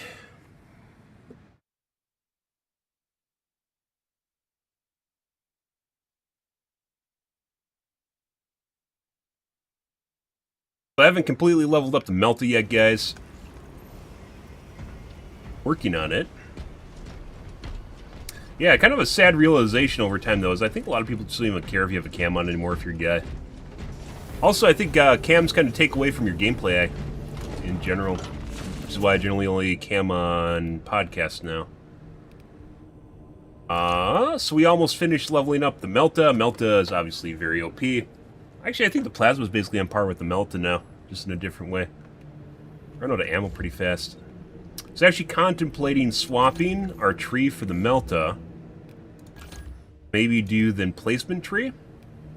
While the range is nice and everything, when you emplace, you just do an absolute boatload of damage.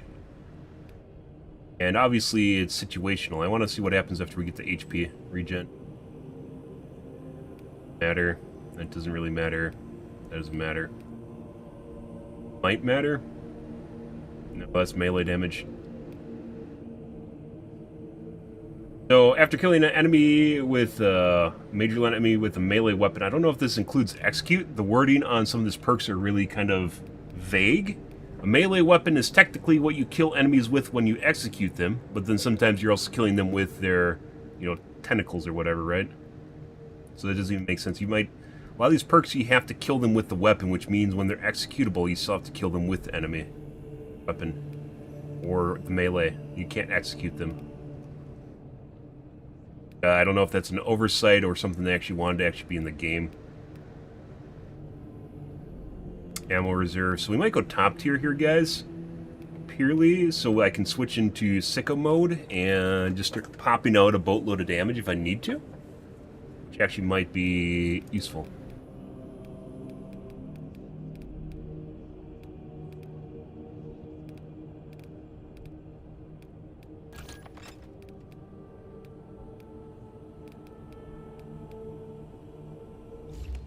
Yeah, more philosophical bullshit, guys. Best part of Warhammer games. What are we doing now? I think we'll continue doing Melta, and then we'll throw in some Chainsaw Sword, which we're now working on. Ruthless. Ballistic Engine.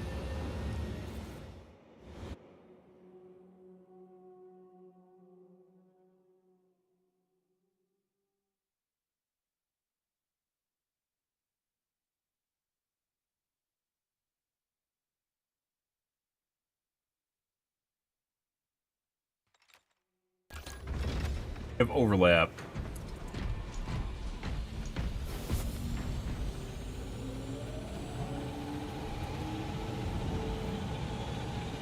Oh.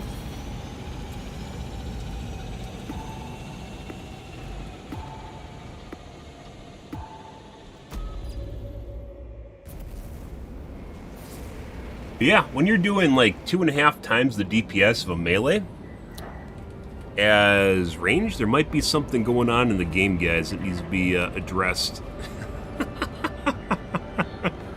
Yeah.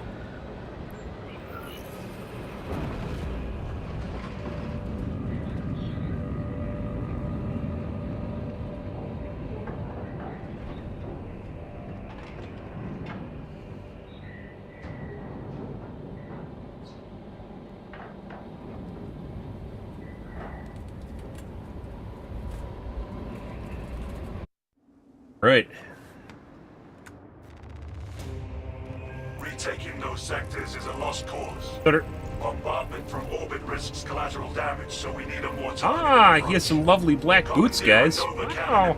Warhead from the Navy supplies in The Death Company armor. What the fuck's Death Company? Know what the guy was just talking about?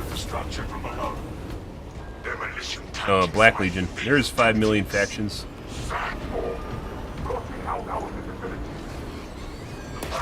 disturbs Avarax's arid landscape. Dust squalls can arise with little warning. If conditions obscure the path, look for the flashing guideposts. Fuck those green things.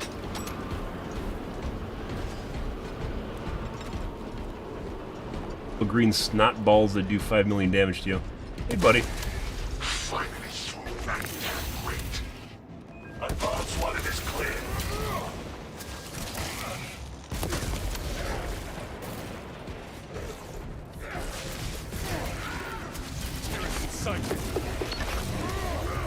Powerful thing in the world, guys, and you have it by default as heavy.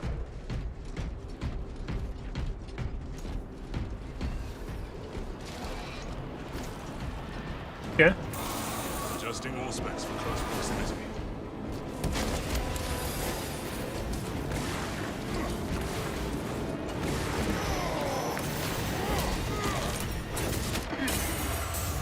Fuck. Neurothroat class Tyranid. Look, there's a guy right above me. Isn't that crazy? Die to that. Yeah, the small fry. Atmospheric conditions return to normal.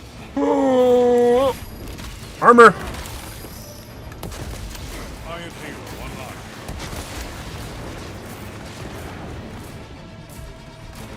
Buddy, you have armor for me? No. Conversion field operation.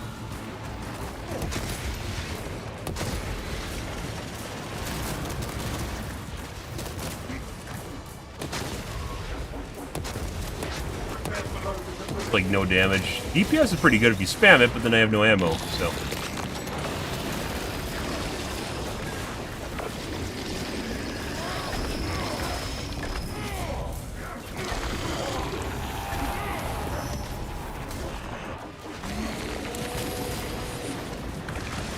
Right out of the gates. So, like, there's a little bit of procedural generation in the game, right? With, like, the random encounters. I don't think I've ever seen a fucking boss this early in the game. Right out of the gates.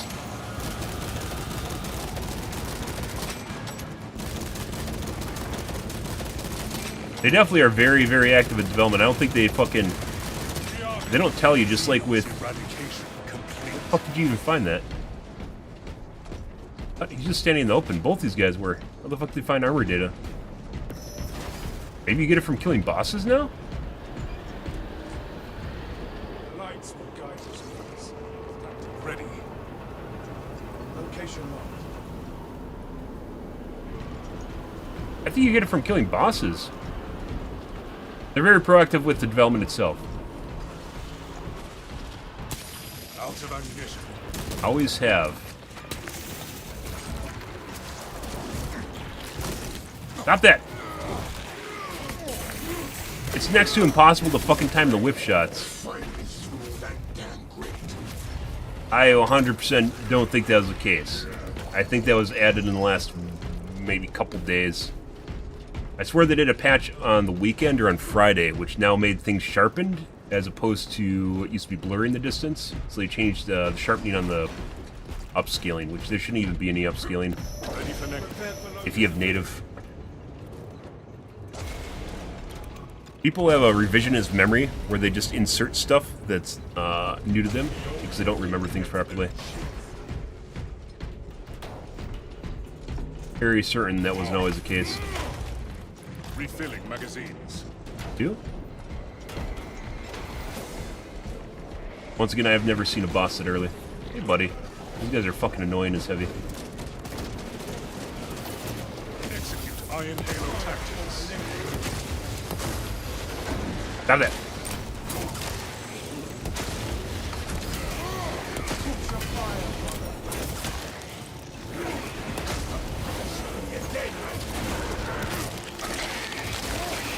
Armor. Check all your crannies. But yeah, I'm very certain you never got armor because I always have to check for armor data. Very certain you never get it from bosses. Yeah. The depot appears secure and devoid of Xenos. Yeah, I'm the one with revisionist memory. Master's console away from machine spirit. Instructed to load the explosive warheads onto the train and assist it when necessary. Guys. Oh, missed him. Tough. Ammunition restocked. Injecting stim. That's it.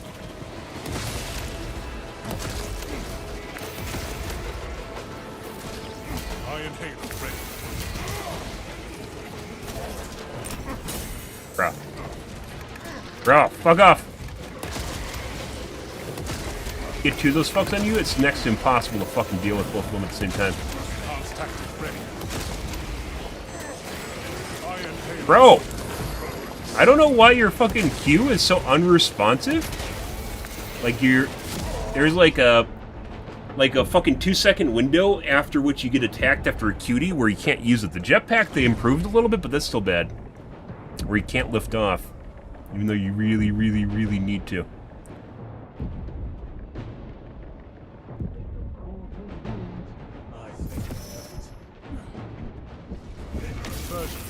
I was trying to turn my Q on for the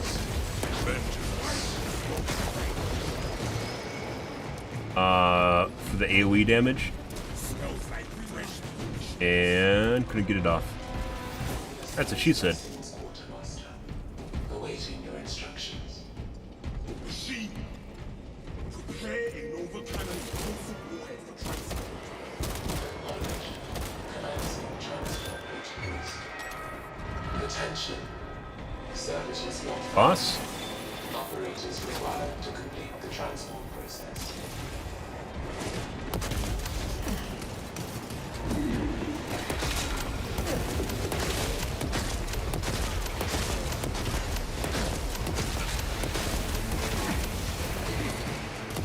Drop. Ravener beneath our boots.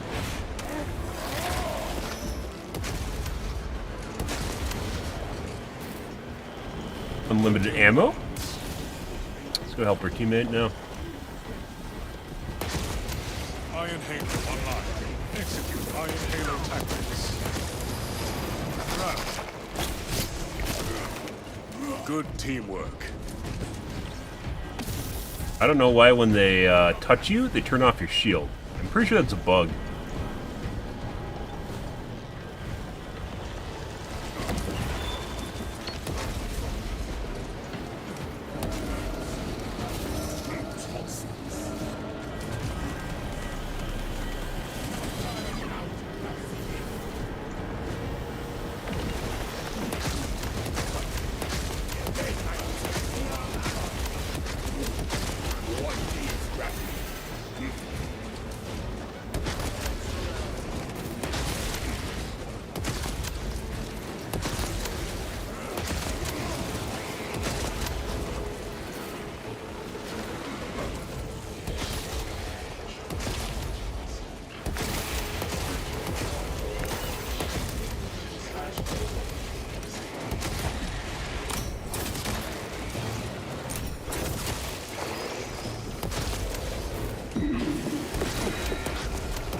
Like right at max range. There we go. Ready. Bing! Ammunition restocked.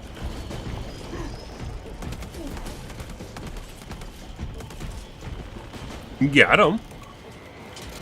You have the warhead on the move, Lieutenant. Good. Escort the payload to the train. There is a lift nearby. Secure it for our cargo. Yeah, like, so, for instance, they're 100% changing the game, where that encounter with that boss, I've never had a boss encounter that early in the last mission. Prospects deep scan ready. Like, for the amount of effort it actually takes them to make story missions like this, guys, like, obviously, these are really fucking cool, but it takes an infinite amount more effort in.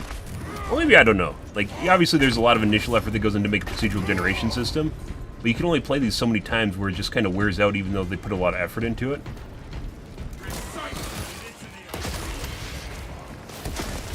Butters.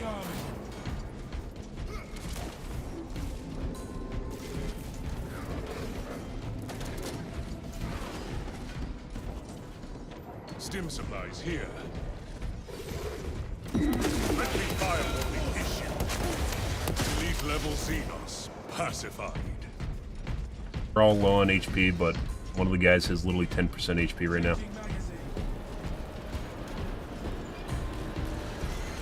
Another bloody sandstorm incoming.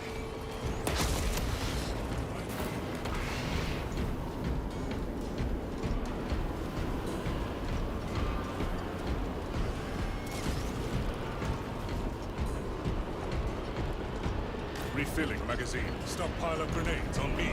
Using the grenades. You don't really use grenades when you have a Melta. Unless you run out of Melta. The storm has dissipated.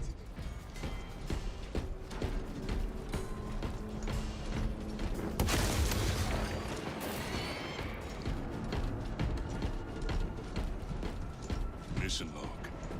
Servitors functioning normally. Philosophical bullshit. Very, very Warhammery.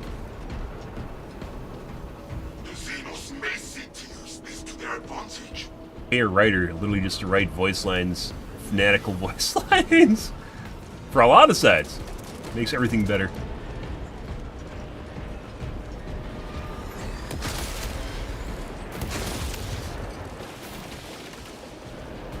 Green snot balls.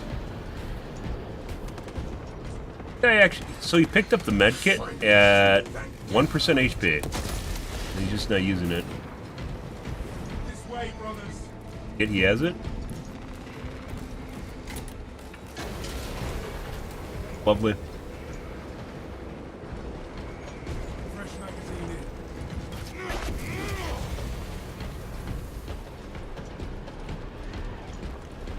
Preparing disciplinary. Updating mission log to reflect continuous atmospheric irritation.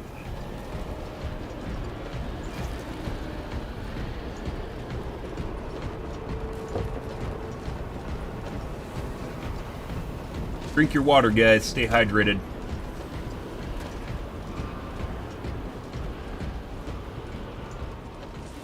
I don't understand why that guy hasn't actually used this yet. I'm not understanding something.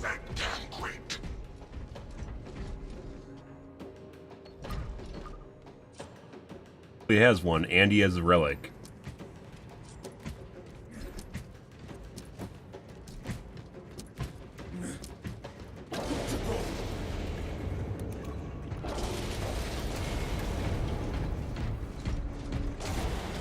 We shall launch this terminus's final truth. Our boosts aren't worth sharing.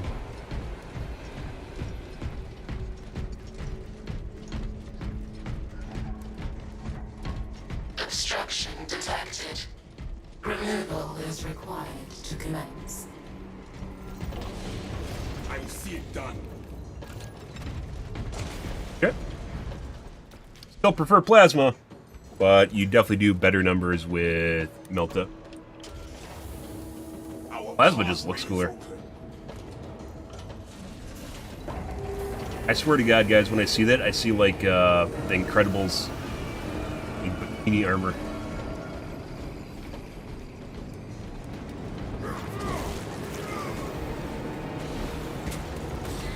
Calibrate your aim, brother.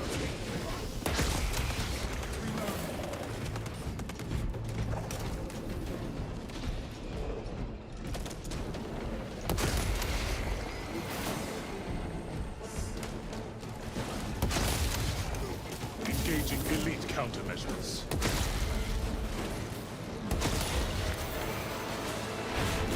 Oh no.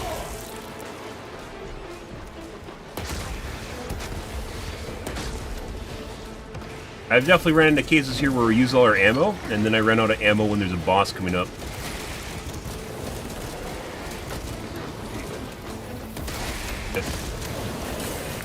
Little green fucking orb things.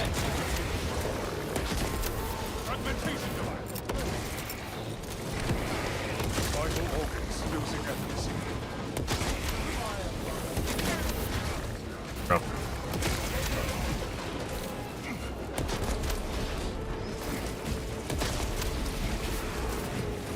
Could you?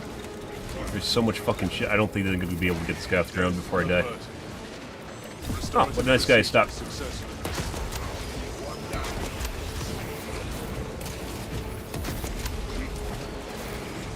Armor? I love armor.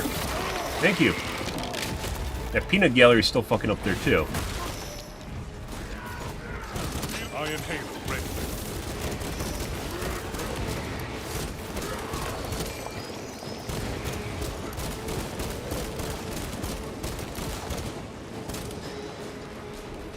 Like, I swear to God, like, from the back, that literally looks like some spandex for, like, comic book heroes.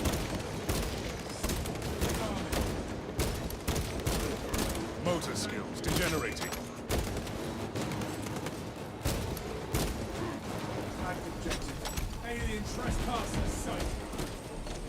Go. So, like, when they're doing dumb shit like that, like cutting you around, you just literally just leave. Eventually they'll show up. Seeking operator. Not found. And we might run into a boss over here now. Hey!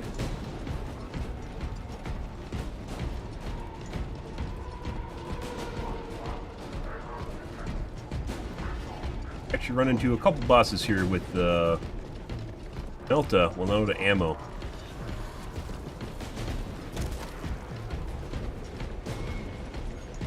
Reporting severe wounds. Sure. Do we assume you checked everything on the side here? Ready. Get that. Hey, buddy. Here's another one. Derailment on track 6. Departmental Unitorum Ordnance Transfer 3639. Gotta go. Complete. Manifest updated. They get past the little one-way valve, guys. You can't be in the other area or you just die.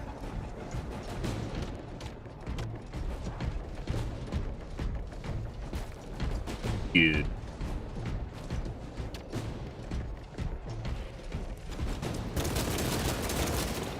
Cover my reload. Vital organs losing efficacy. Big boxes.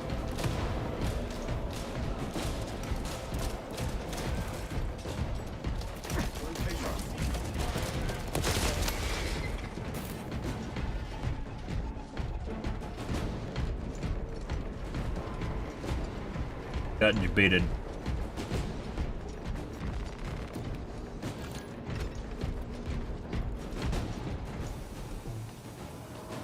Pretty good. Brothers, join me. Deploy tactic. Rampant violence.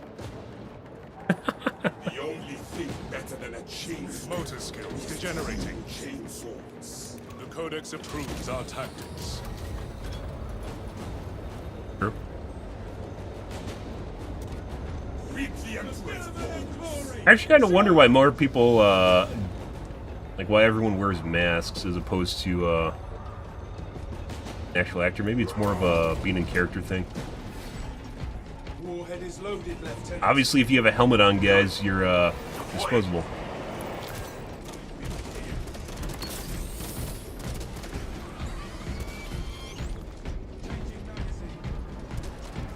Medical resupply encouraged. Sure is gonna grab that. More med kits inside the little building here.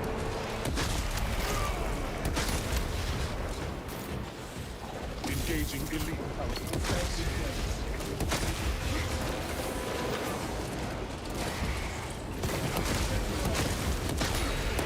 Kill confirmed. Major Tyranid threat. Grease those deeps.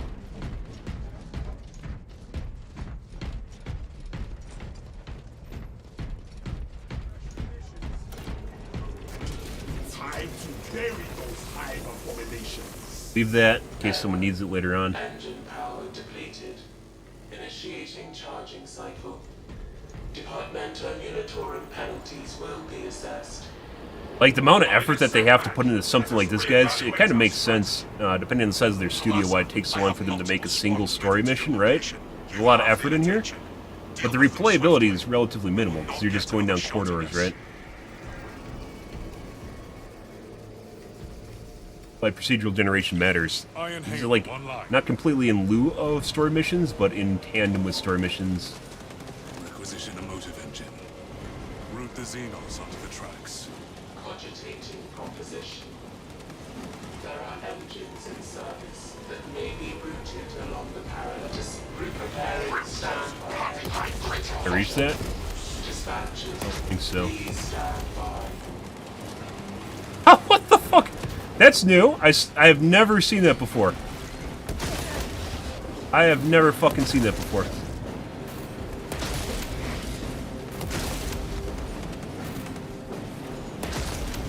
Definitely very active developers. Any, oh, why the fuck am I missing so much HP? You guys just behind me the entire time? Ah.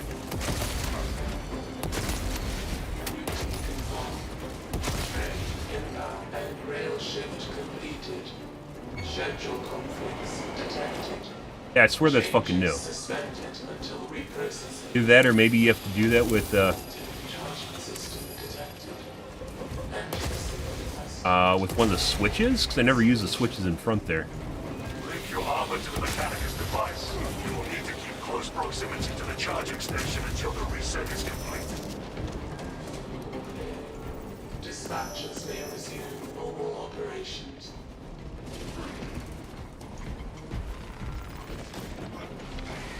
Remote link detected.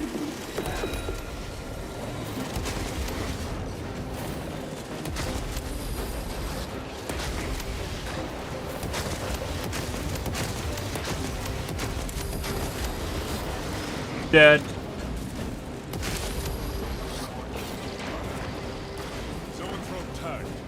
Engage mine shields. Ammunition restocked.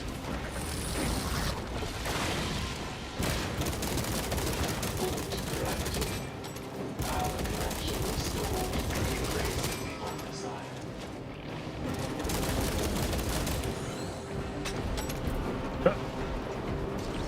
Enhanced tactic ready. Fulton charging system detected. Pretty good.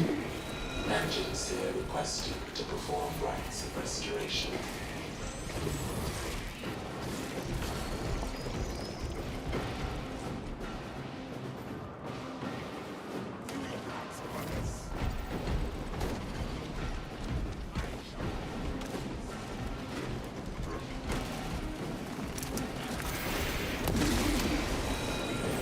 Dead. Iron Halo tactics. Dead. Neutralized bioweapon neutralized. Iron Halo ready.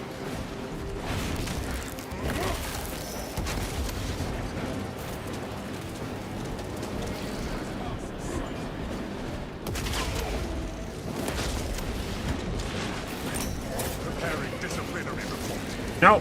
Iron Halo protocol in progress.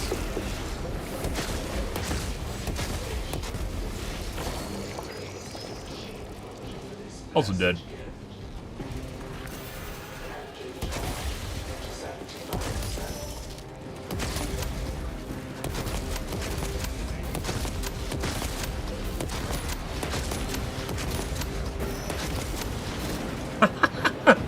The engine is charged and prepared for departure. Like, it just erases, even major units just erases swaths of enemies. Warhead out! Dead. I've never seen the train come through the area. It has to be based on, like, flipping those levers, maybe. Detonation in 5. Brace for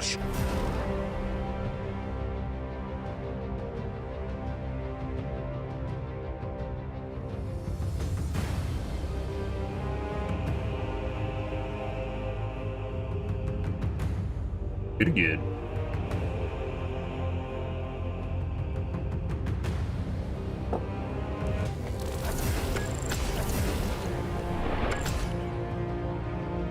Oh, only 15k. Bad man.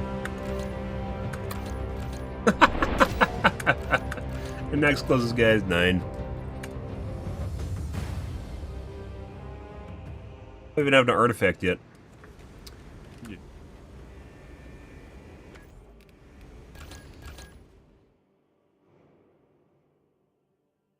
Alrighty.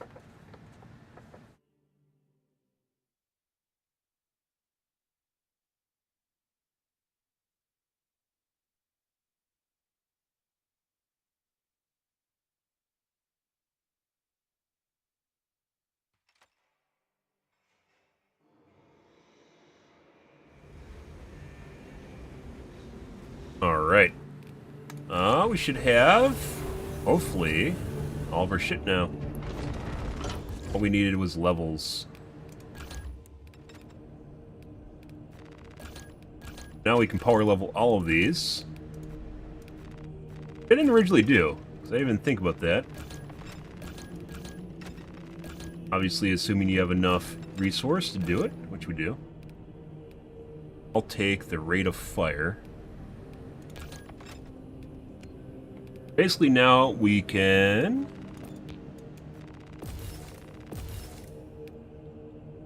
press the trees. Melee damage, I don't care. Health is below 30%. This is worthless. Damage. You can't go to the sides after doing one of those side trees. You didn't have to go through here.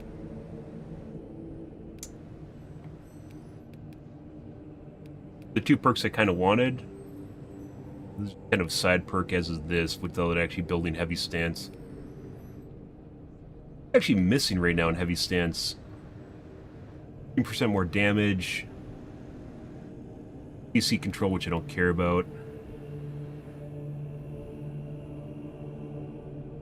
Finisher fire rate increases by 25% for 5 seconds.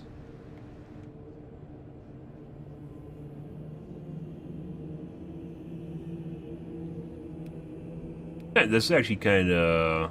This is just fire rate. This doesn't actually say heavy stance fire rate. More damage. This could be useful. Melee weapon might apply to execute, but it probably does not. Ammo reserve would be useful. Which I don't care about because likeliness of this mattering. 5% of your HP is nothing. This is what really matters. The whole reason we went to the bottom tree here. The range is nice.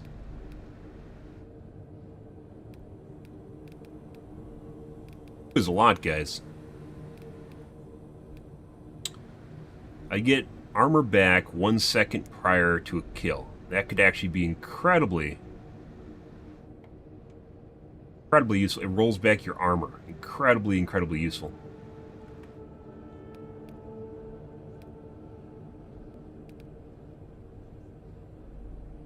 Have a cooldown on it either. I'll run out of ammo though.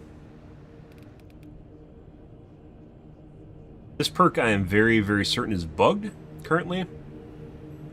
Killing a major level or higher enemy restores 10% of your maximum ammo.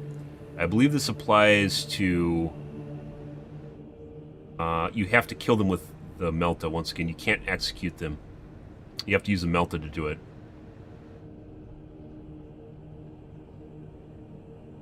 Get like 2.5 back. Includes perks.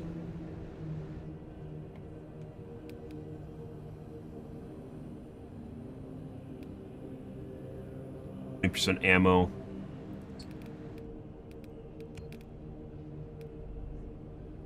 Range might be worth it too.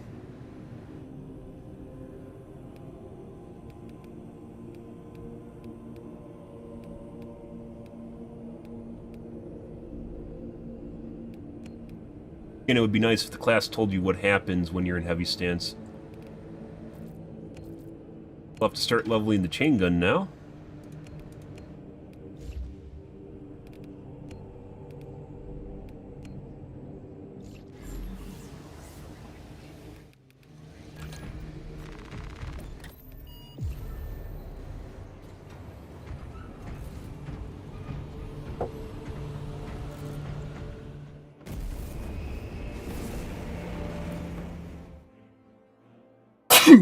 Ah, bless me, guys. Thank you.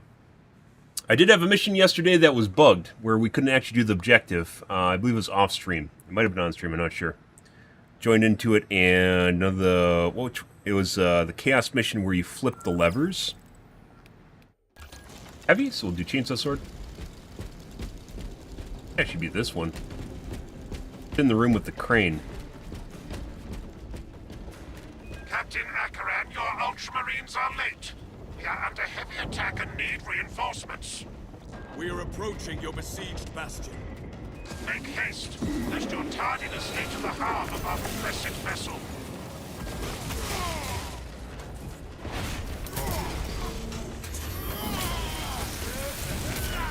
Is this the glory Magnus promised you? Melee me. Do it. Do it, bitch.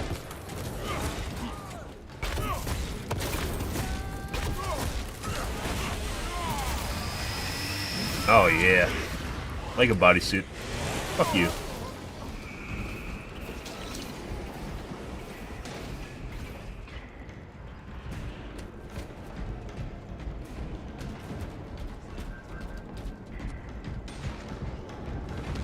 The Emperor sees. You can actually just walk into those guys and they die.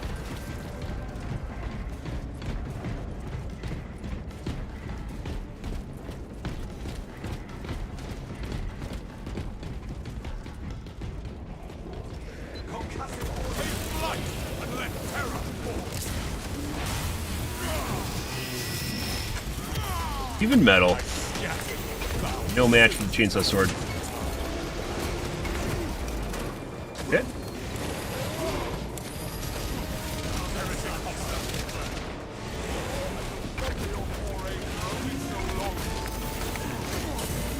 Okay. Rip armor.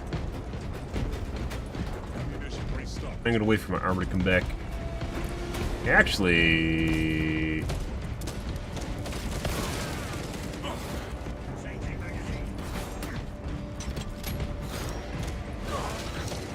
You guys just gonna ignore the guy next to you?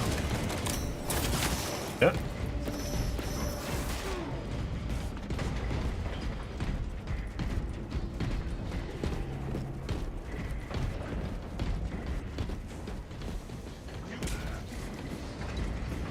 Want to help the Dreadnought?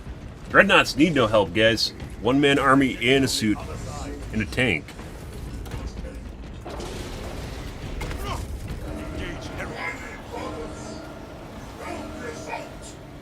Happy to oblige.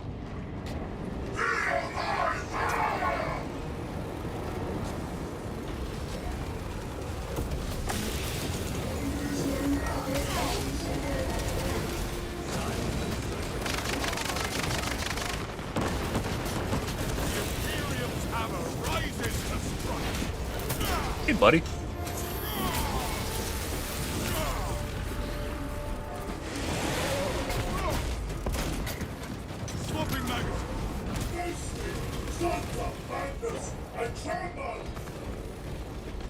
I agree. Stealth ready. How's it going? Need a little chin scratch? Yeah? Jump pack refueled. In there somewhere, guys.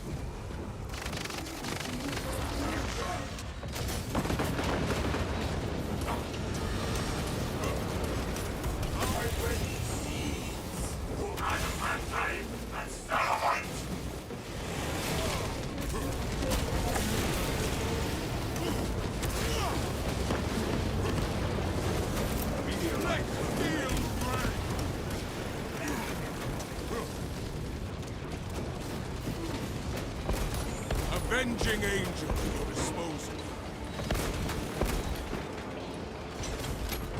Alright. Enemies of the Imperial. Arch enemy are no more. Adequate performance noted. Crack grenades. I have opened the gates. The cogitations are clear. We cannot preserve this blessed vehicle with such a meager number of troops. Blessed vehicle? Tomasa is not there to provide you with protection.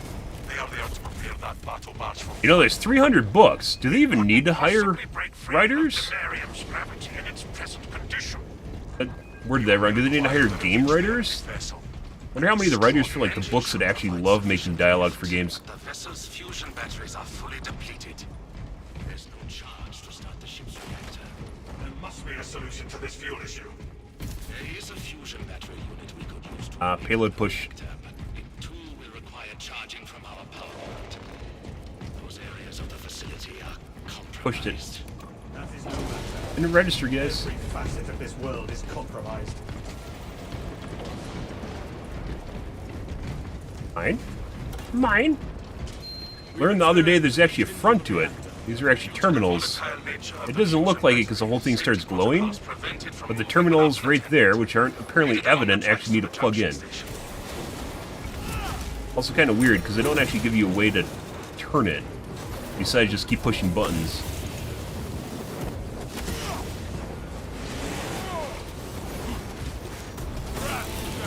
Obstruction identified.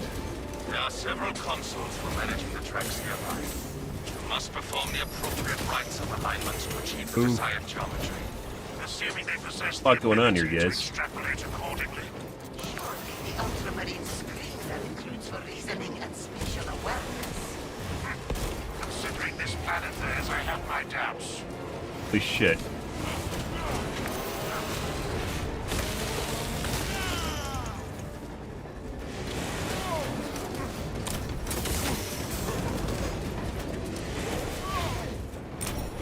Take my armor, thank you. Rails are straight. Keep moving.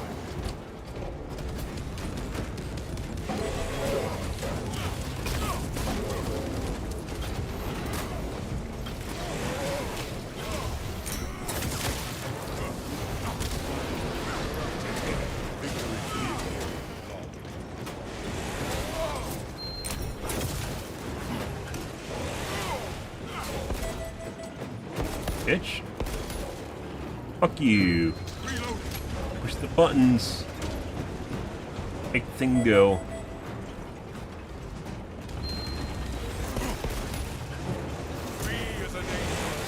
That's not what I wanted to do.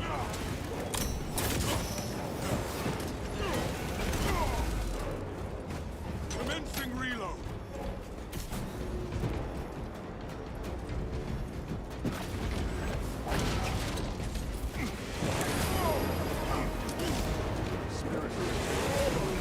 Score my armor with All right. careless fire.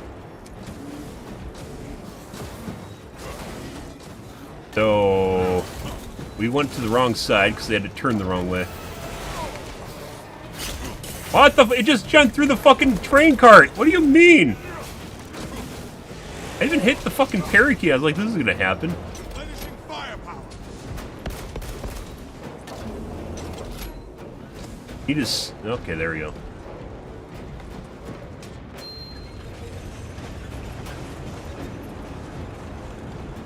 I have no armor.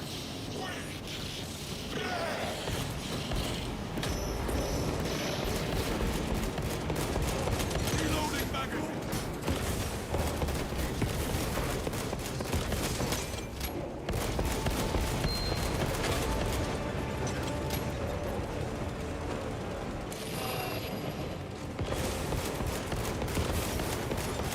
Reloading.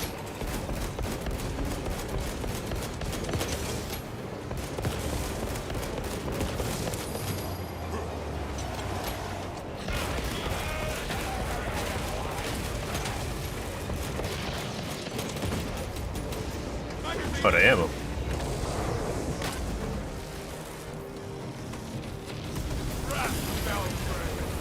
Oh, no. Okay.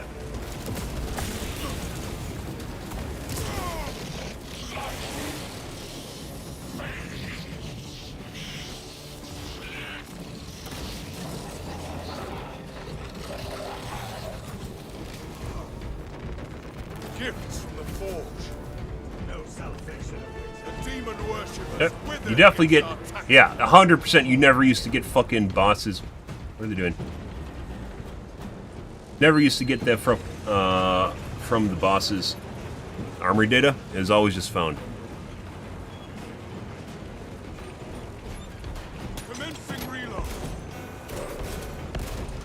I am airborne ready.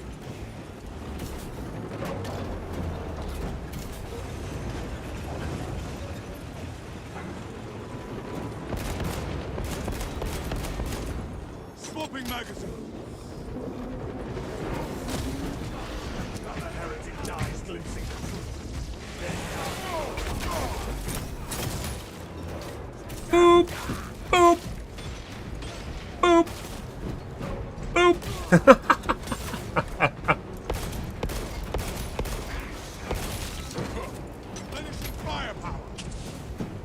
Going the wrong way. Now it needs to go all the way over here so we can turn it around. There's no way to reverse it.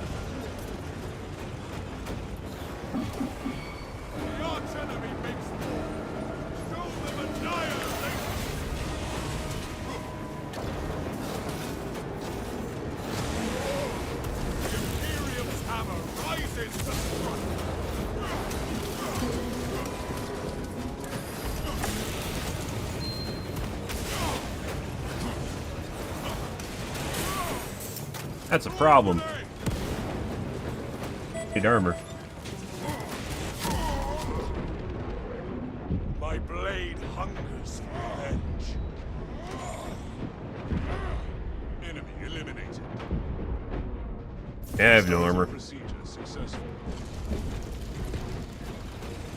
On my day, I shall remember this. Yeah, so one of the things I didn't realize is there's a front to that, which isn't evident. A lot of people, I think, kind of miss out on. The Omnissiah has blessed you with an abundance of power. Perhaps in the machine gods. And this is like a one-directional control. I don't know why. You have A and D you can easily use, but you just push the button to spin things. I think they tried to make it too simple, and it just made things more confusing. Act of desperation. Defend the fusion battery unit. Okay. Curry hit worked perfectly. I am the righteous storm.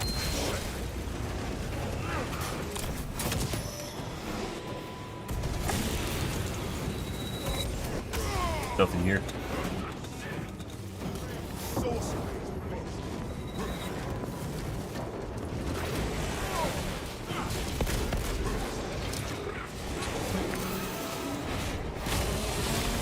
Dead.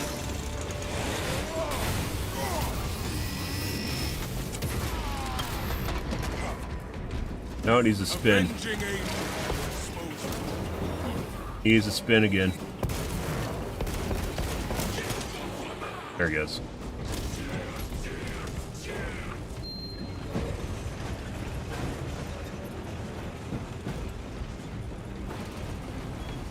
The prongers!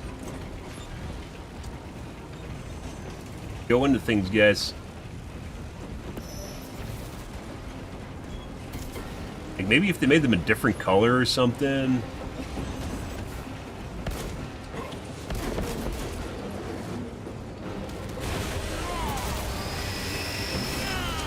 The traitor tasted the Imperial justice.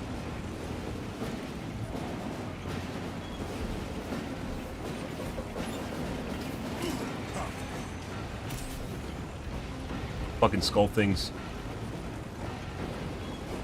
Can I actually die if I just stand in front of it? I think there's actually a chance it'll die doing this, guys. Likely. I'm not going to do that. Charging sequence initialized. 0.01% and rising. Yep. Thalassa, we are almost there. What is your status? Engines are charging, but we are under fire. Hold for our signal. I don't know what Jeff is doing over there. I don't think Jeff knows.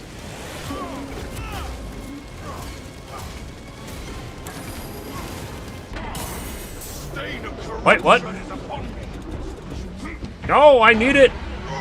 I need the armor, bro. Thalassa, transmitting Fish. targeting signal now. It could use boosting, but we have it. Your data is clouded, Lieutenant. Maintain close proximity to target.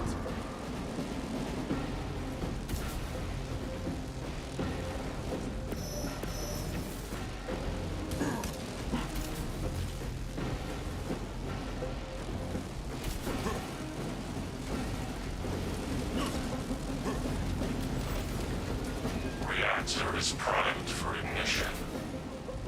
Prime you. The vessel is ready.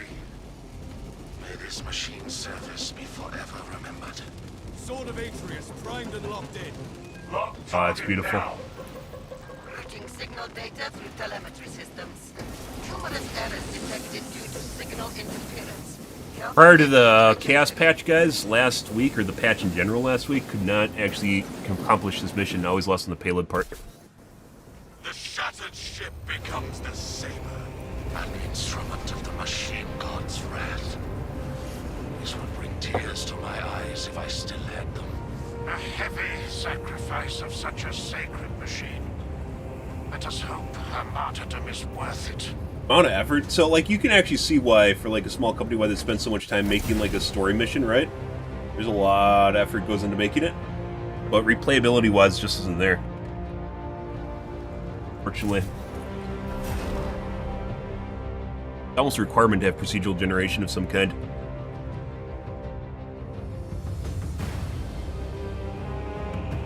Even if it's a different game mode.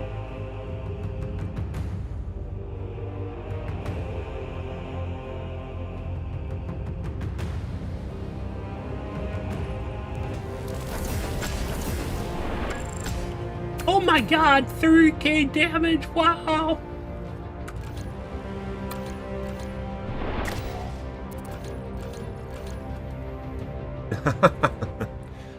Good.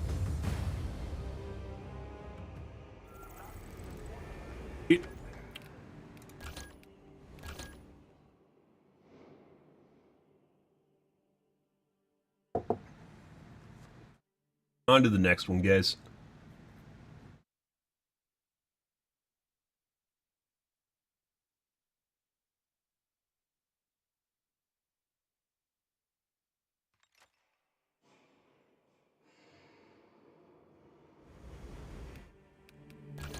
Let's see.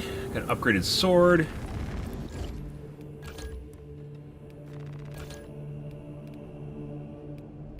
I think the perk trees for this were kind of useless. One focuses on light attacks, which are basically attack chains, guys. There's like something you never do. Like long attack chains, you don't get a chance to do it. I was doing this for melee damage and possible damage from stomp.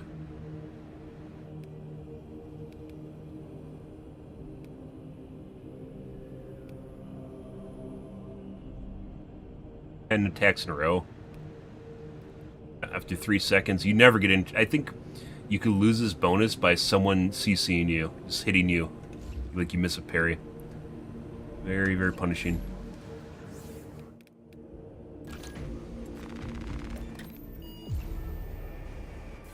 Right.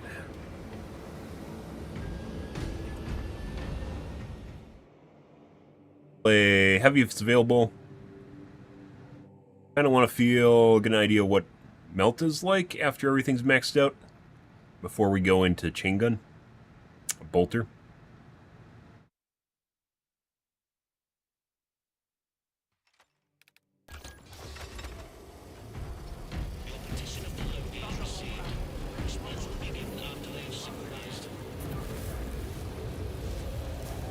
There's a way you can get like tokens or like puts like a small amount of experience into other classes without playing them. We are Bastion and Blade.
Our path to Aurora is barred by the Thousand Suns Silver Tower.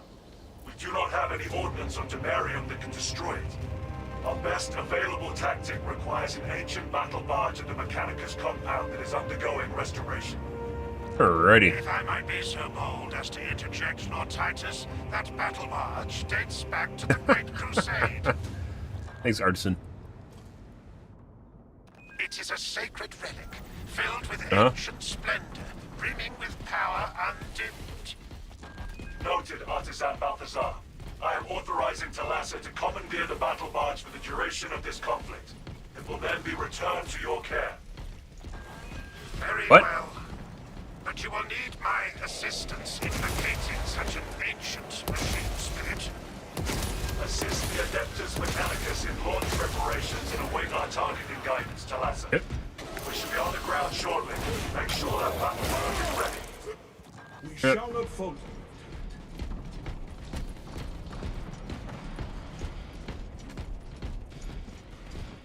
Better. Pretty sure that's my mouse doing that at this point.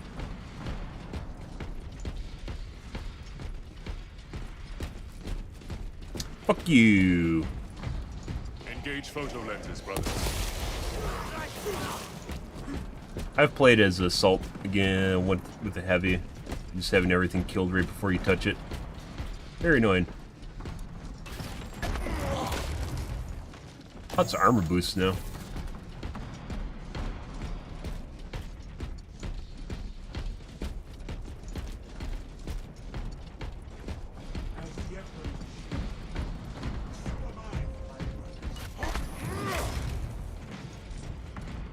Stimcash here.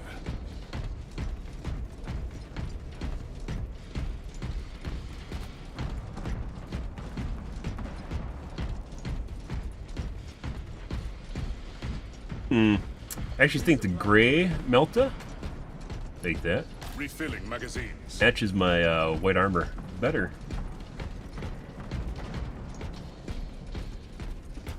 No mercy for chaos idolatry.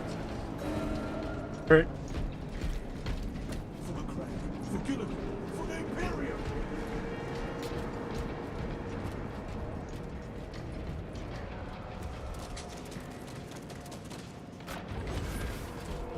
Intercepting projectiles.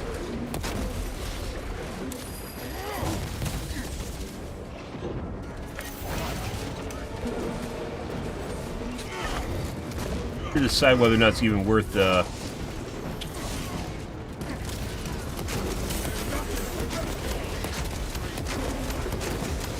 It just uses so much ammo up doing that. Iron Halo online.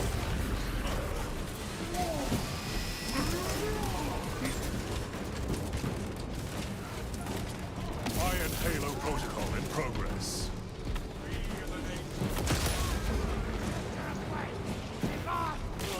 Fish. I am airborne ready. I scatter you. Ammunition restocked. Grab that. Thousand Suns combatants pacified. We passed a room over here too.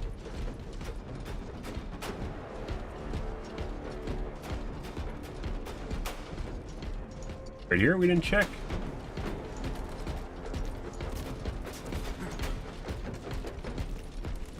I'm not going all the way back up there. Suck my dick.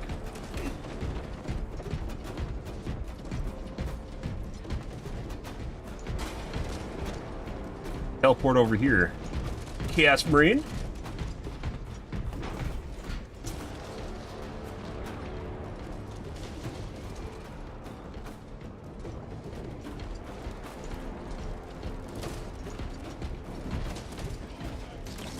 Iron Halo ready.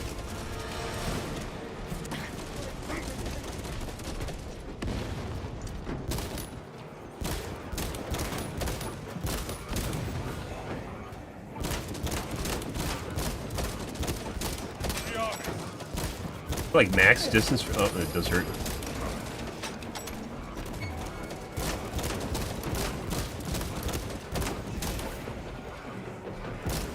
It's just a waste of time. I don't. Lockdown sector. Yo. Like, I can't do anything with my Melta. You just want to sit over here and pistol these guys from, like, super far range?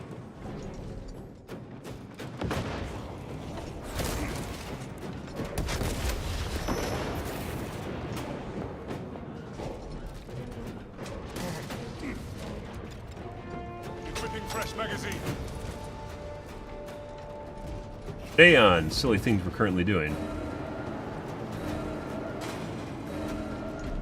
Alright, well now we're going to get interrupted by another wave, so let's go over to them so we don't get split up.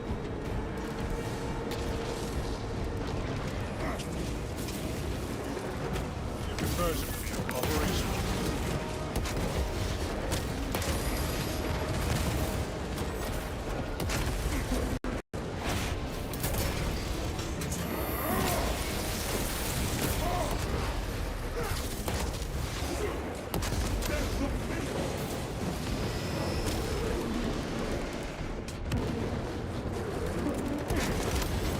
Preparing disciplinary report.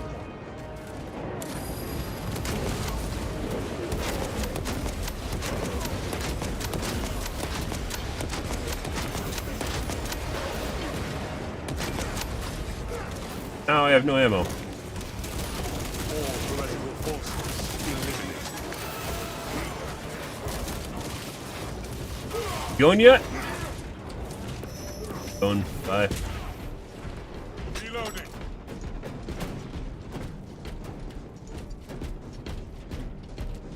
I have no ammo for my Melta. I'm completely useless now.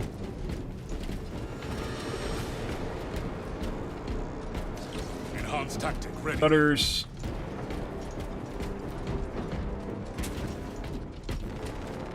Obtaining Medical armaments. war gear here.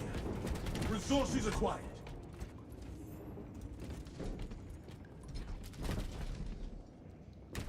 Reminder.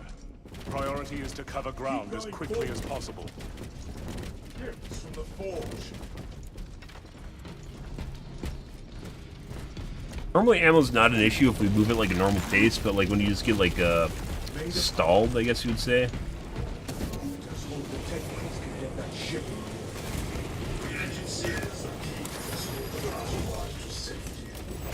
What is the fastest way to get about large areas?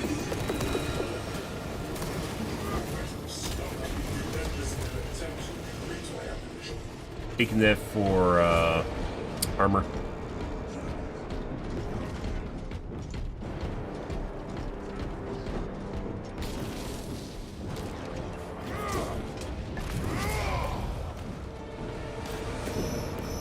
Stim supplies here.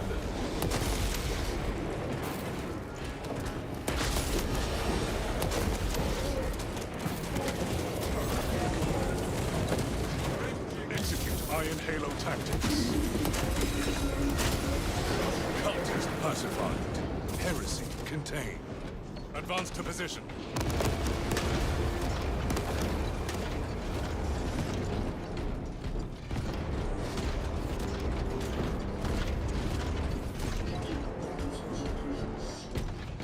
Dreadnought Chan. There's another one. Medical resupply encouraged. Iron Halo ready.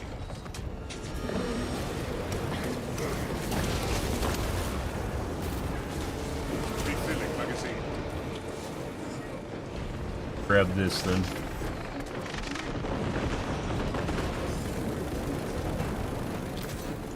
There's one in front anyways.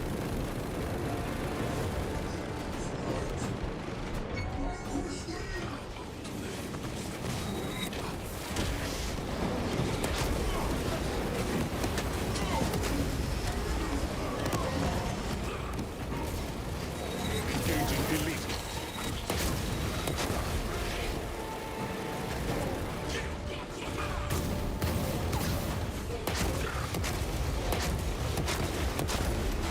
Sorcery countermeasures completed.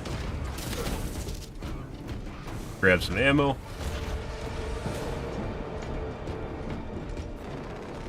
Ammunition restocked. I swear the durability, so I have a perk that increases the recharge rate of my shield and reduces by 30%, reduces the durability by 20.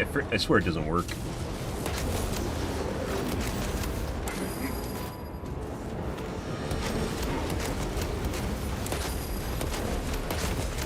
Heresy quotient reduced.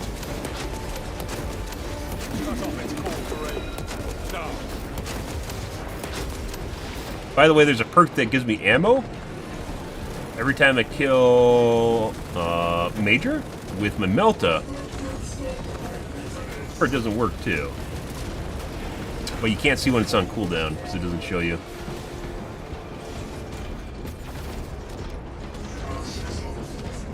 Iron Halo online. Ready, bud?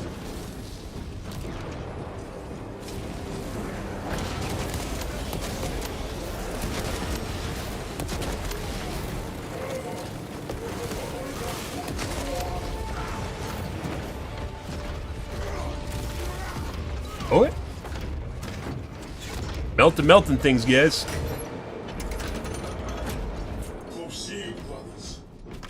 Our brethren barricaded this entrance to stall any attackers.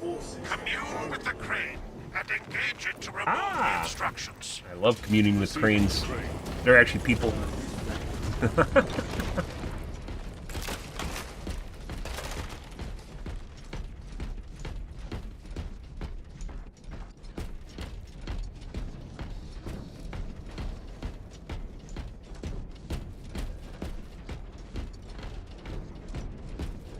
Armory data. In possession of weapons. Resupply there.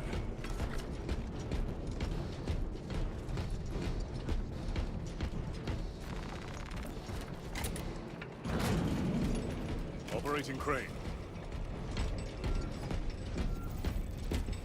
Repel the oncoming heretic forces.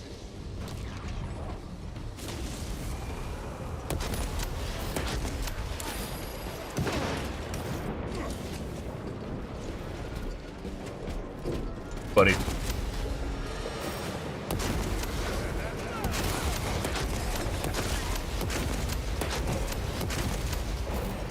Eliminate target before it summons reinforcements. Choo choo! Squish! Like, yeah.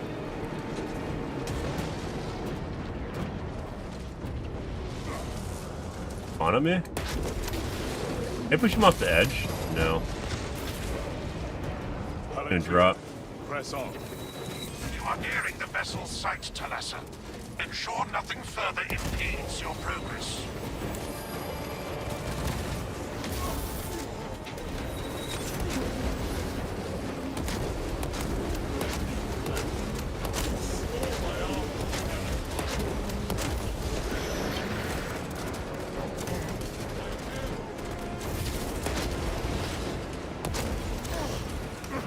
Bitch.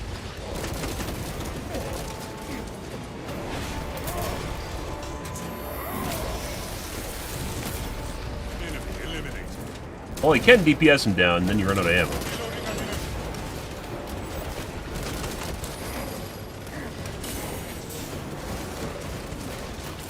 Fragmentation grenade. Now I'm out of ammo, despite the fact that we should probably...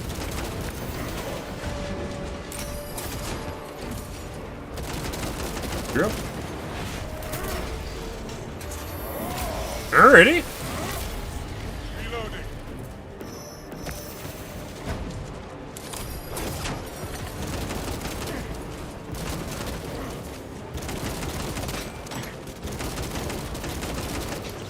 Iron Halo ready. Probably should push through. Son of Magnus. Terminated. Okay, he just went down. Terminator patrol spotted. Restoring our brother's vitals. Casualty averted. Huh? Throwing fragmentation grenade. I have no armor.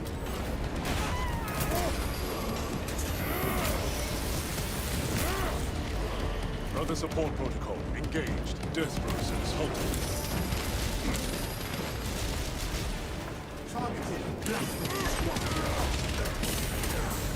That just did 5 million damage to me. Administering aid.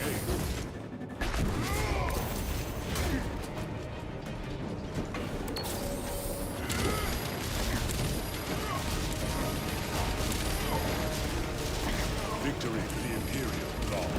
Take my fucking ammo, or armor, and he just died. Some of my reload. Fucking missiles do 5 million damage, guys. Okay, I'm fucking leaving. Strategic point marked. Alright. Have fun. You wanna go and fuck around with them, you can. Enhanced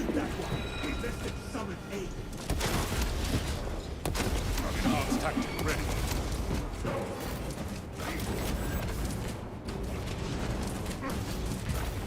We literally could have left like 3 minutes ago, There and is no turning back. chose not to. We are committed to this cause.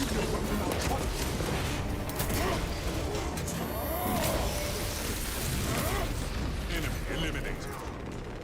Refilling magazines. Oh, I'm taking damage in the middle of this. Alright.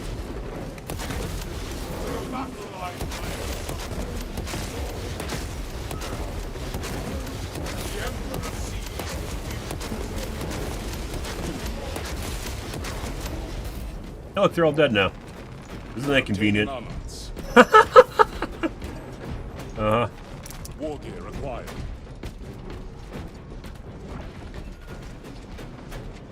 Almost all dead. Alright, well, we're fucked.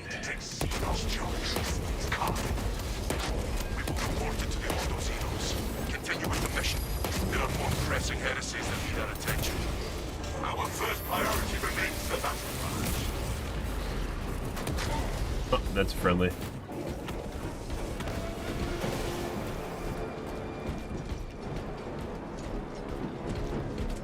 Intercepting projectiles. Stop that! You're supposed to be ranged. High-ranking chaos. Eliminate. Iron Halo ready.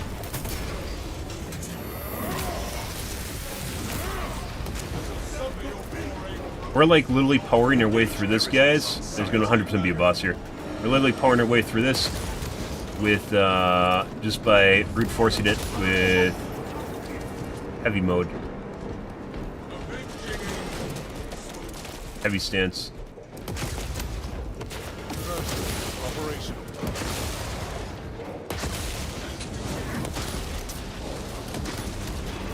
Shock rocket launched.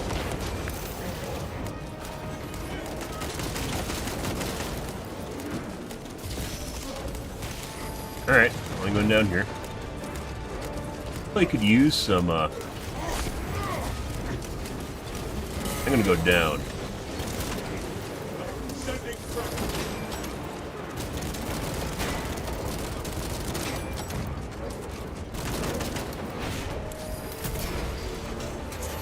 Ammo, again.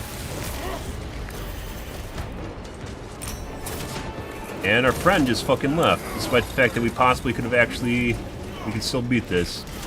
Apparently he didn't like us actually having to move through areas.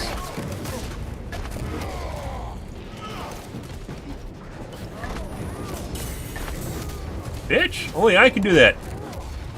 Very rude.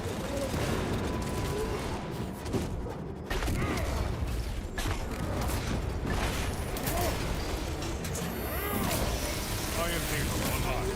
Cultist and Codex compliant. Armor? I'll steal the armor. Thanks, guys. Whipping fresh magazine.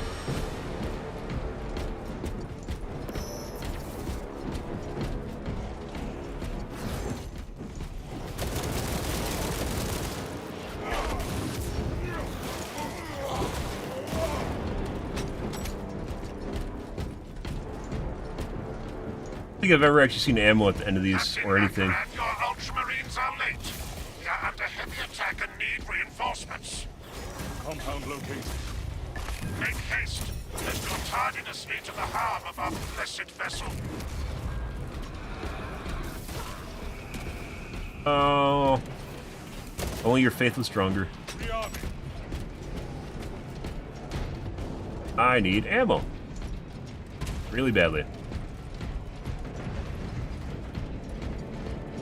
My war gear is set. Bro. You fucking shit. Yeah, be fucking shitting me, guys. Enough equipment. Well, good thing. Good thing our assault has fucking ammo in his fucking pistol. Execute iron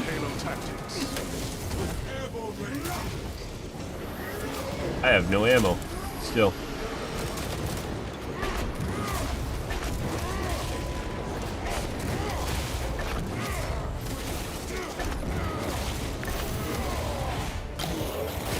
Nice call for enemy backup. We just decimated this entire fucking area with a basic attack and heavy from melee.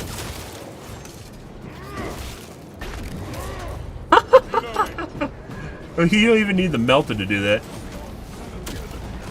Alright. Thousand Suns deploy the Terminator. Revival complete.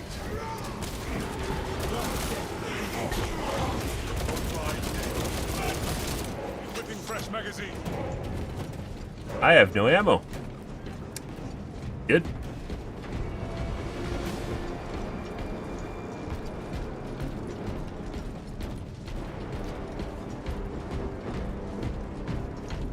Medkit. Boink. Enhanced tactic ready.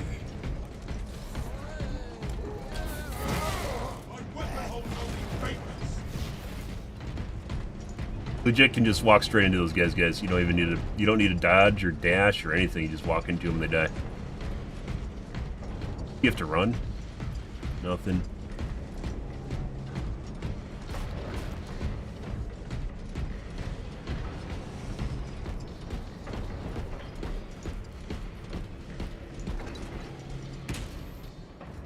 Our objective awaits. Need ammo. New path ahead. They add an icon so you can see when someone goes down, they die? It is. It's left of their fucking name now. That was never there before. Extreme prejudice. I swear to God, that's new. I don't know when they added that though.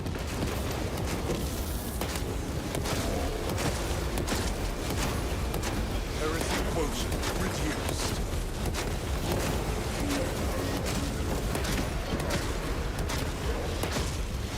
Dead. Ammunition restocked.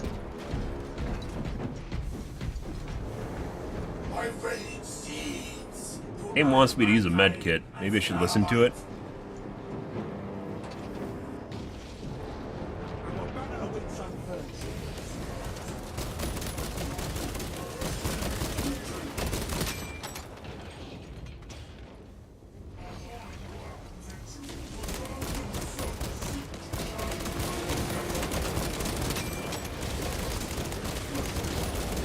Cultist pacified.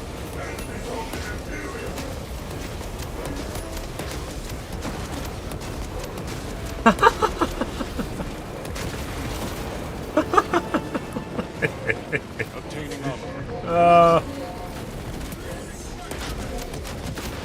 Iron Tail ready. Ow. Ow. Protecting his friends. Yeah, he's dead.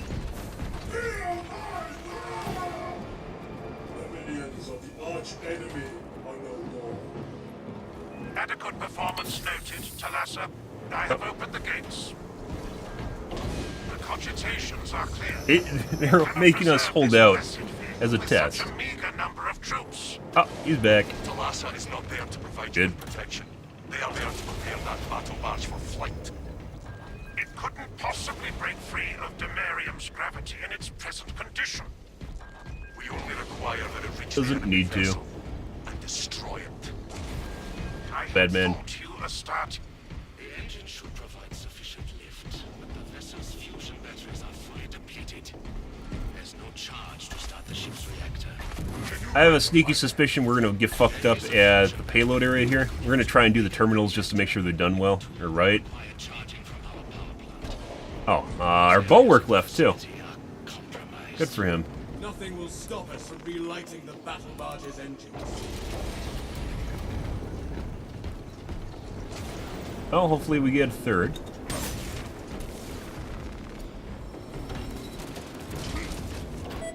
Reloading magazine. We return to rekindle the reactor. Due to the volatile nature of the We got a fusion bulwark battery, now. Safety protocols prevented from moving Another one. without an attendant. Lead it along the tracks to the junction. Just smell funny or something, guys? Let's see.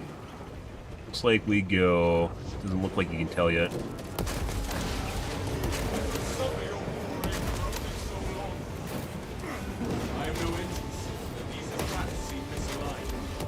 are several consoles for managing the tracks nearby. You You go must too. perform the appropriate rites of alignment to achieve the desired geometry. Assuming they possess the ability to extrapolate accordingly. Surely the ultramarine screen that includes for reasoning and spatial awareness. Considering this plan of theirs, I have Let's give us a fucking track, bitch!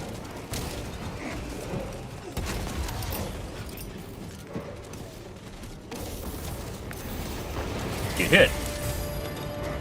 Oh, buddy. You are ready to re-engage the enemy.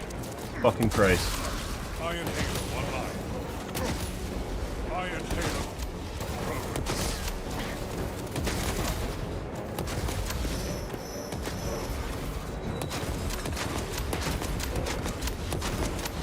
Son of Magnus.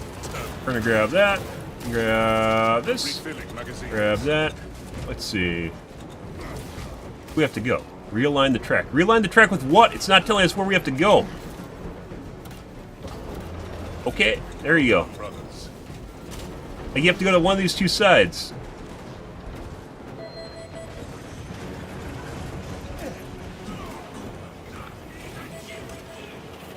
Restorative procedures successful.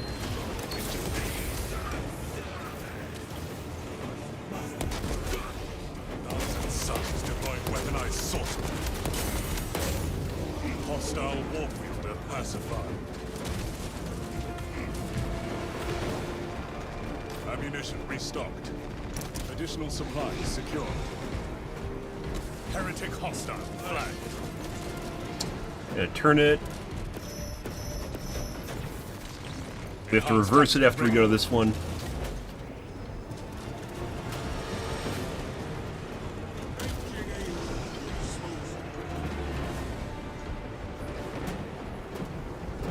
He was escorted at least. Wait, what? Brother, killed. He just fucking stood in front. He just got bugged by the train. Well, that shows what happens if you stand between the terminal. He's getting a lol. That shows what happens if you stand between the terminal and the fucking train. Oh. Yeah, don't stand in front of the terminal and the train, guys. It legit kills you. So, and now we got a hell brute.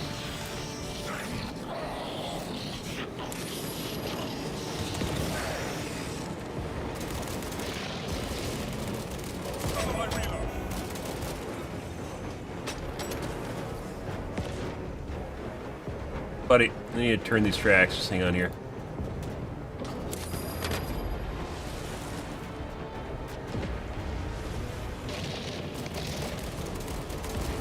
Go get him, bolt work.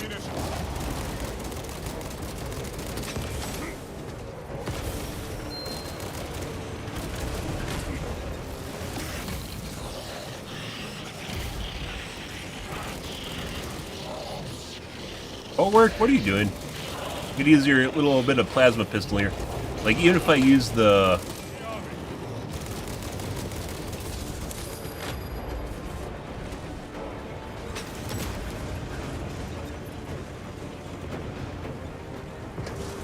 Even if I use my,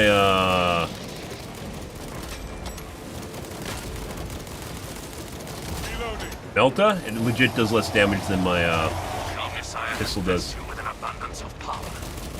Perhaps in the machine god's infinite wisdom, they permit the transgression you're about to commit. Do not speak Nothing. beyond your ken, engine seer. It does not take a locus to see this act of desperation.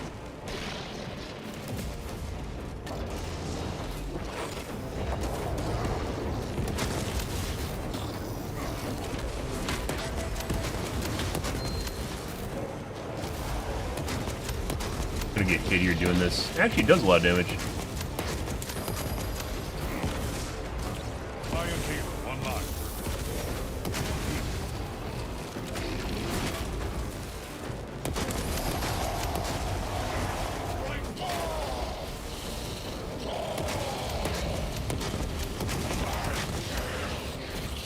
Just kill it without executing it? I don't think you can.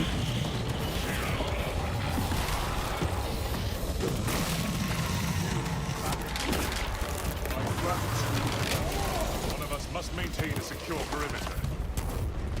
Lockdown sector. It actually does a lot of damage if you deploy and you just hammer it. Refilling magazines. A decent chunk of damage. This is faster than my pistol. Then when you're deployed, you get pooped on.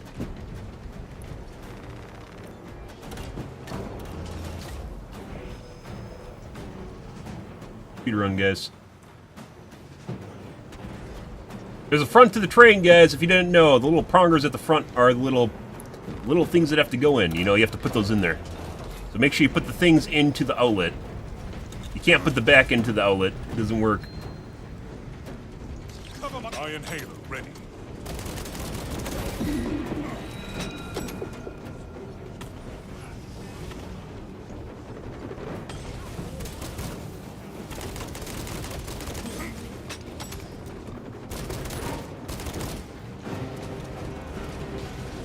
Cut. Let's get some ammo and leave. Stop, bitch. Ammunition restocked. Alright. But actually no, it's facing the wrong way now. But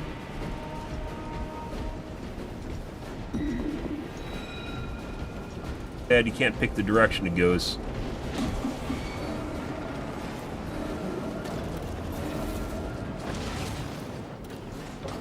There he goes.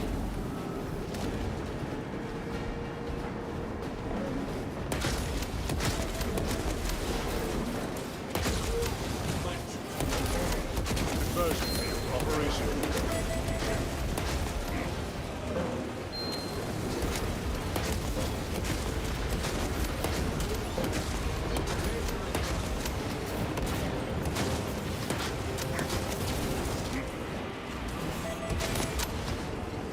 Gotta get some more ammo. This mission is extremely confusing if you don't know what the fuck you're doing. Hey, buddy. Excuse me. Obtaining But arms.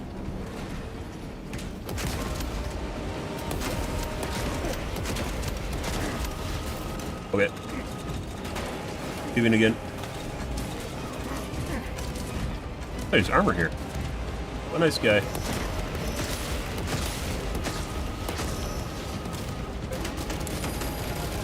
Hold up for armor. There we go. Calibrate your aim, brother.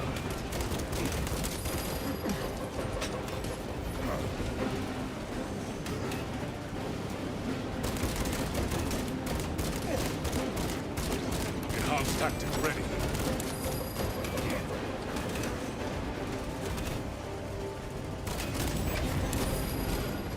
The army.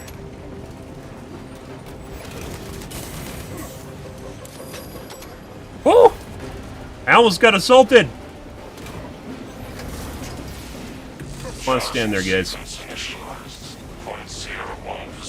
Oh, we're gonna die to the fucking. Okay.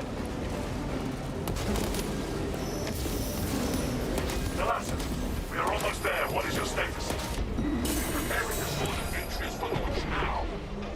Hold for our signal.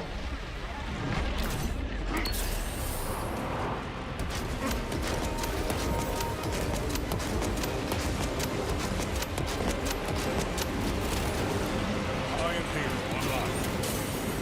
Oh, Iron Halo protocol in progress. The lesson. Transmitting targeting signal now.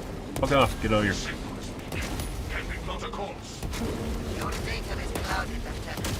Maintain close proximity to targets. There we go. Much better.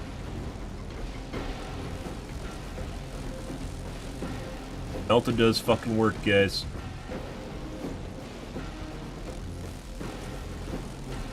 I want to see how much damage legit did a shitload of damage this match.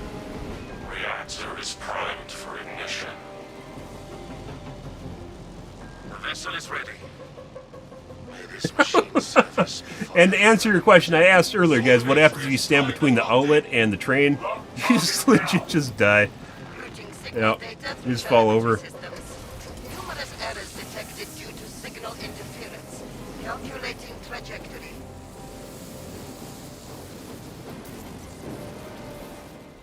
And done. We went through 3 teammates Successful. for some reason. Instrument of the machine god's wrath. This will bring tears And to still my beat the eyes mission. if I still had them. A heavy sacrifice You guys. of such a sacred machine. Let us hope her martyrdom is worth it. Oh, yeah. Melted does an absolute ridiculous amount of damage.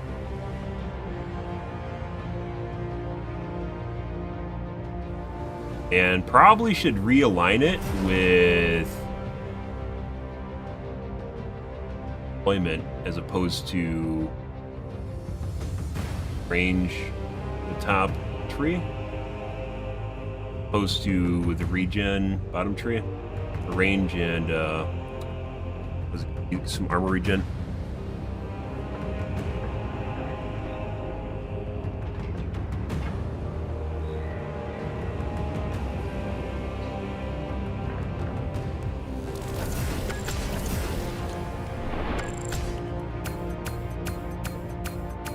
Okay.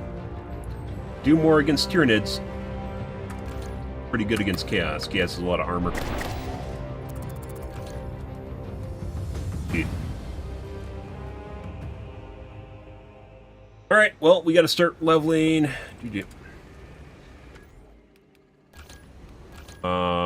Chain gun now?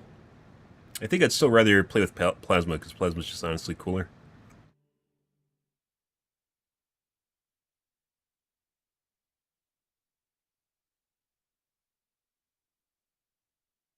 Assigned to a third loadout at this point.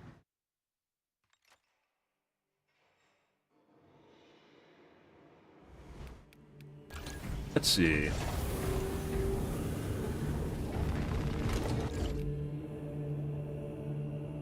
Beta.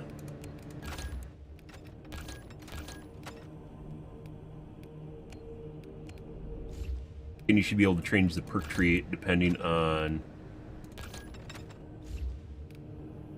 loadout you have selected. Right, now we do the chain gun.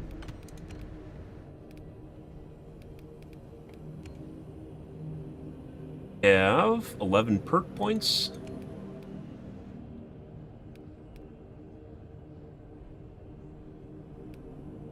Damage. Penetration, which sounds OP.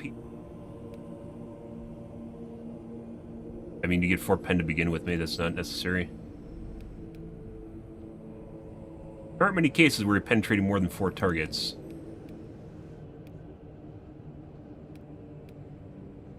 Accuracy, firepower, ammo.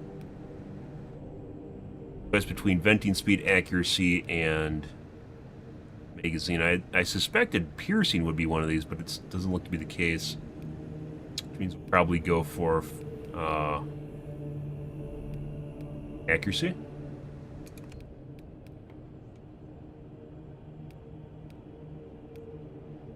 Time dodge cools your weapon. Ammo reserve 20%. 15% cooling speed. Chance you didn't lose control. Health below 30. Ammo restored by 25% of maximum. In practice, I think we had this with... I don't remember what we're using this with. It almost never happened. I think it was the plasma.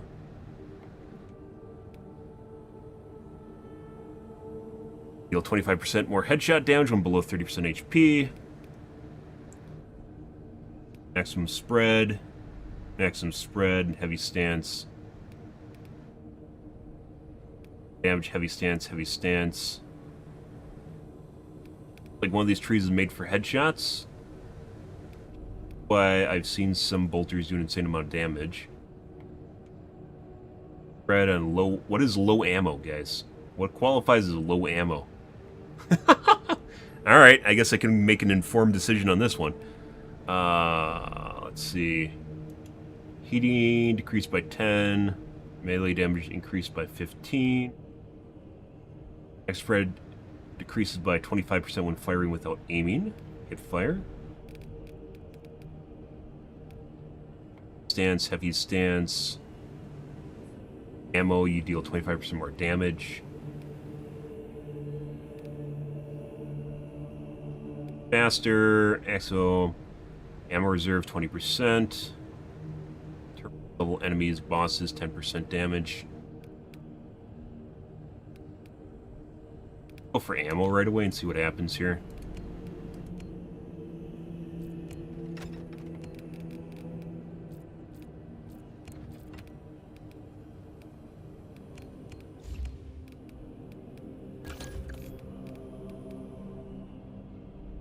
Whereby restores 1 ammo when killing 5 or more enemies. I swear this doesn't work. I think there's an absolute, but as we've seen with the ammo perks, which are 100% bugged, I'm pretty sure a lot of the perks are just bugged and you just don't even realize it.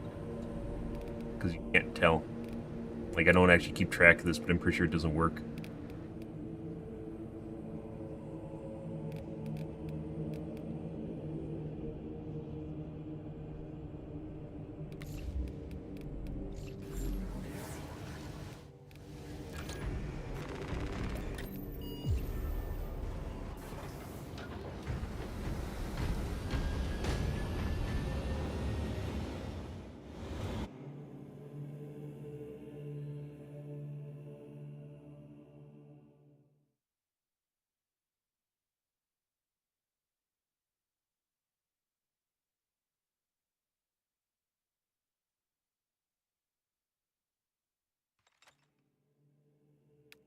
Right. And 2 heavies. So we'll play Assault. It is 0.02 degrees.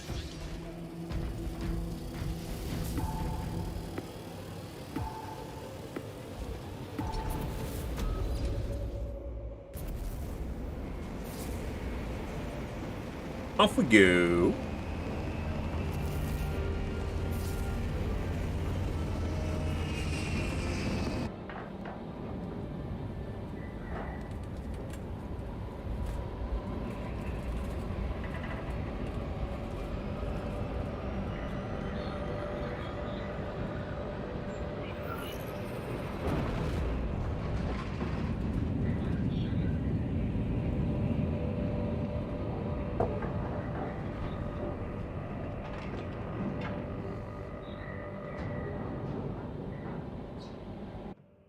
Happy Mondays, guys. Hope you guys are having a great evening. Scans show the Tyranid numbers growing exponentially within the Hive City. Retaking those sectors is a lost cause. Bombardment from orbit risks collateral damage, so we need a more targeted approach. That the elusive ketchup? Oh my god. Never understood people just naming themselves after just like random stuff they say. Although I guess my username is Pimsum123. Yes, Lieutenant. But that's because it's unique and no one ever wants it unless they want to take my username. Passphrase, guys. Yes. Wait, it didn't knock him back. Alright. My quick shot kill.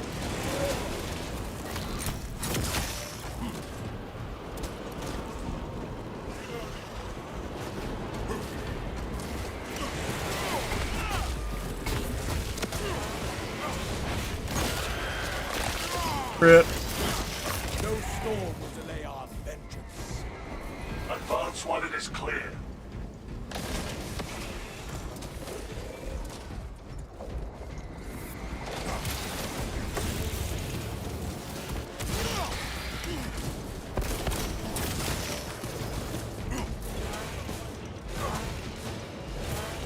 Are you not dead yet? What the fuck is going on here? Stop it.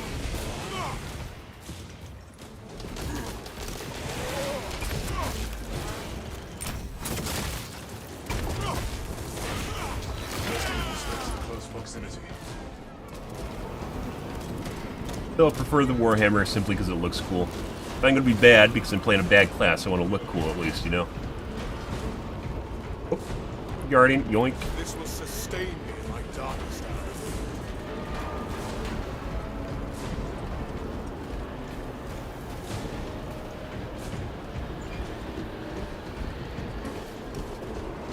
Check all the crannies. Good evening, JC. Hi, hi. No storm will delay our vengeance. Grenades, anyone?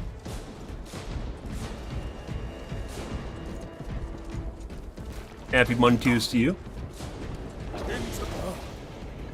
Thank the throne for this sturdy Horus, what? Heresy? I don't know enough about lore to actually know what the fucking names mean.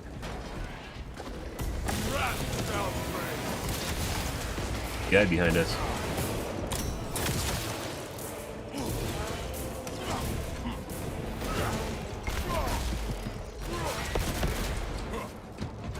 Up that. Haha, you hit a wall. Stupid dinosaur.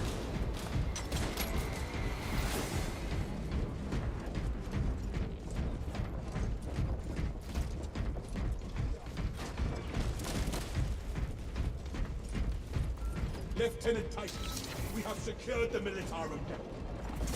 Activate the Quartermaster's console away from the machine spirit. Instruct it to load the implosive warhead onto the... Pretty sure I just heard a when necessary. boss over there? Oh, buddy. Releasing frag grenade.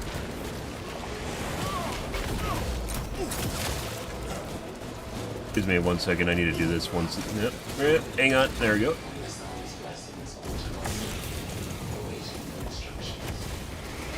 that railway vehicle's cargo.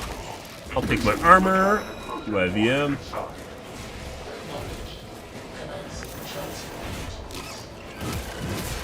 Oh yeah. Chainsaw Sword 100% is the best melee, Jump pack reach. but my opinion, not the coolest. Warhammer, still Warhammer. Got the boss. Rabbit. Stim injector here.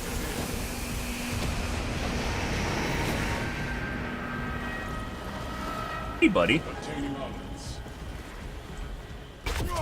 And my liftoff didn't work. Rises to strike. And can't actually do that. Bitch.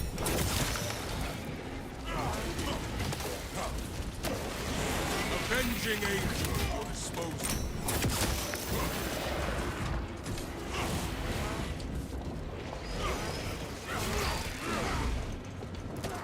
That is heretical behavior. And my quick shot's gone.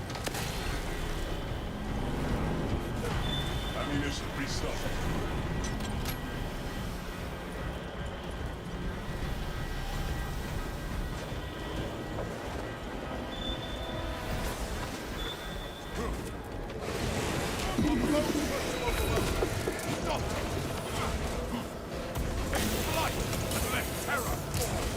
I am airborne.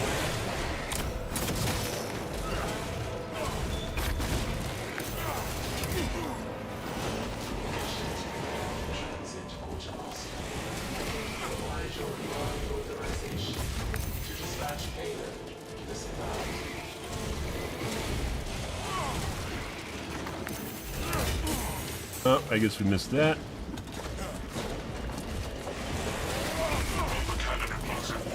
I do so little fucking damage. Oh, there we go. Alright. He's dead now. The blueprints say we can neutralize it there by rift.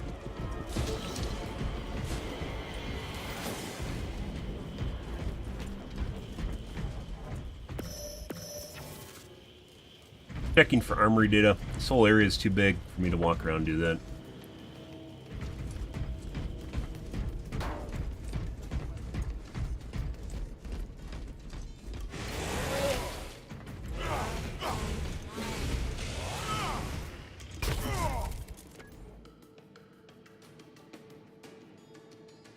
Reminder. Priority is to cover ground. Stomp is 3 lights. We actually got a chance to use it, but that was a range guy, and there's no one around, so.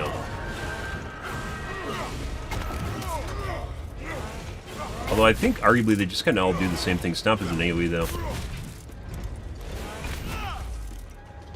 Like kick and shoulder bash are basically the same thing though. They're just at different points in the chain. Stomp on the other hand is bigger radius.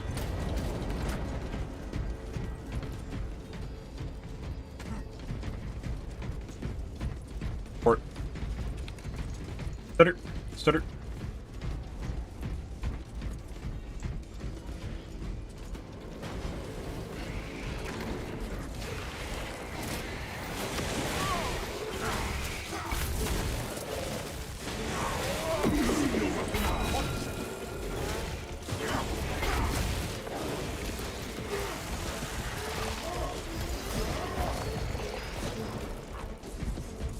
Yep.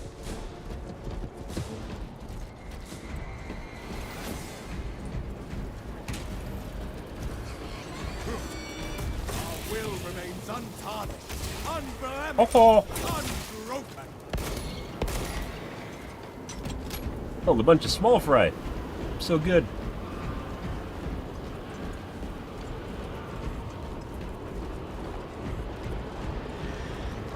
Cash revealed. Matters.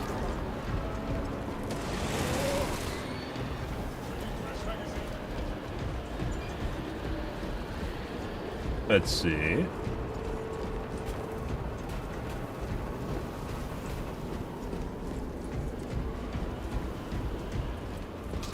Servitors remind me that I am blessed that I walk as I am, and not as they do.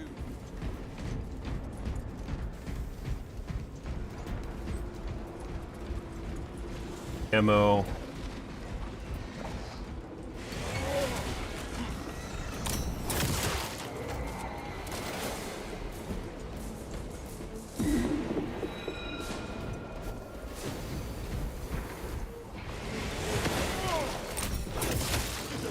Pretty easy to get quick shots out of melee if you just do the whirlwind lunge attack.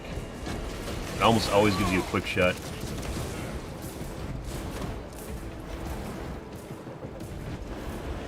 This is not a test of metal, but of patience. Almost always gives you a quick shot out of it.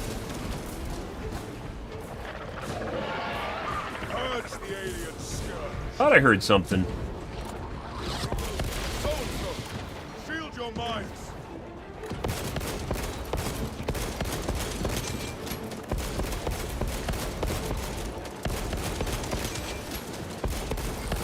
You know, like, obviously this is going to be a relatively short-lived game. We have purged the zone. It'd actually be pretty cool if they actually added, like, there's a lot of opportunities for co-op here. Imagine if you play with three Space Marines, and then they added in, like, a dozen Guardsmen. You get to play as a Guardsman, and, like, super fucking disposable. There's actually people that want to play that. They could actually take part in basically the battles, but, you know, you'd have to respawn in different gameplay mechanics for them, but you could do that in addition to playing with Space Marines. So you can play at the Cadians or the other small fry along the way, and allow more people to play in the same game, but obviously, you know, basically like having super classes, which would be the Space Marines. And even among Space Marines, there's select high-end individuals like Dreadnoughts and Psychers and stuff, right? A lot of really, really fucking cool shit you can do with fucking Warhammer IP. Just no one's done it, or it's been really bad when they've done it. Pack refueled.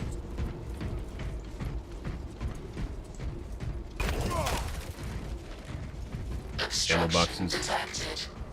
Removal is required to commence. Message received.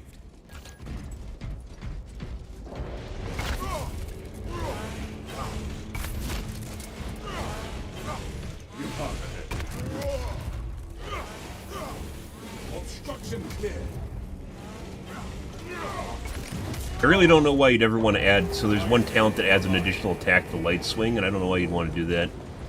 Like, it cuts out the stutter, so I guess you could see it as a reload buff. But you generally want to have more attacks, right? You want to change things up if you have to shoulder bash in the middle of it. Remain calm. War gear Okay. requisition.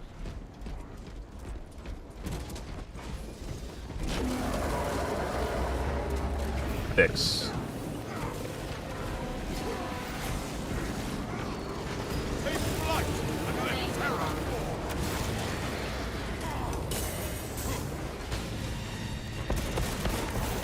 Xenos have unleashed What the fuck?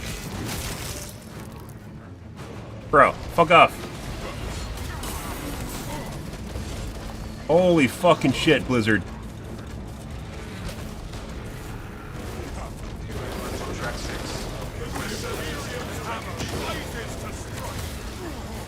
Okay. Probably that stuns him. Armor back.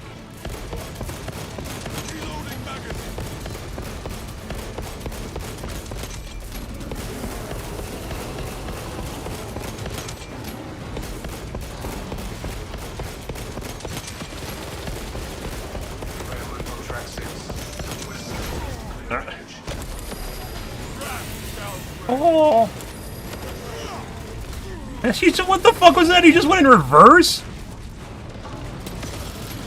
You can definitely stun stuff. Basically, almost any unit can be stunned off the... Oh, what a nice guy. Any unit can be stunned off the jetpack drop. You can do it to the Hive Tyrant, I believe, as well. So, Hive Tyrant's like the end boss. Although there's a lot of bugs in the game, so it could be buggy either direction.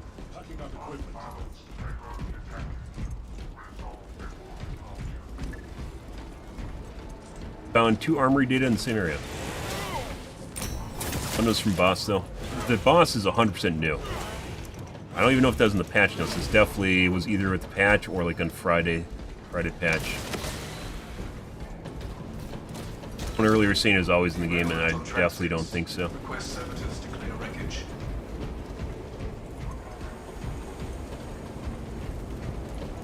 Departmental editorial ordnance transfer. 3639 loading complete. Manifest updated.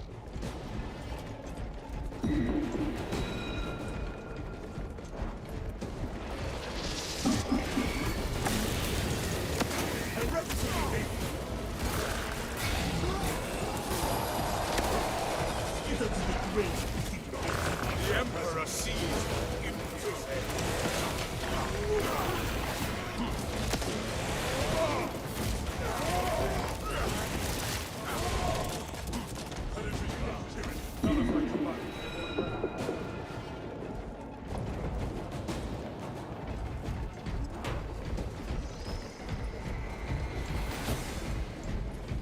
There is a pummel smash in the hammer too. You suspect it'd be based on like weapons or something, but I'm pretty sure it's literally anything. You can still stun the Hive Tyrant with the chainsaw sword. And I've done it with the gauntlet.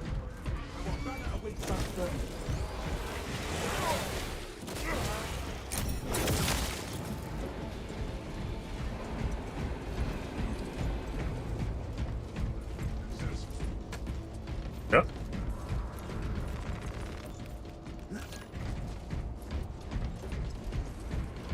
No going back, brothers.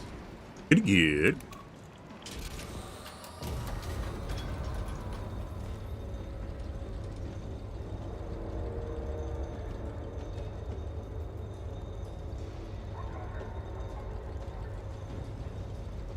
Hey, buddy. You feel about the awkward scene? Yep. Awkward elevator time. Maybe it's not awkward, it's stoicism. Lieutenant.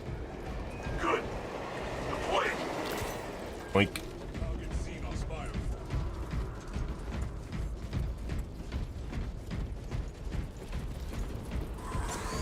Free as an angel of death. We're all gonna die before I land.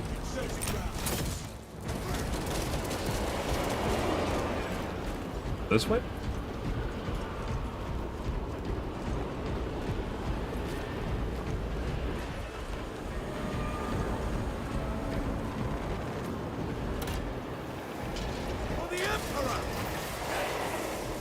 Pretty good.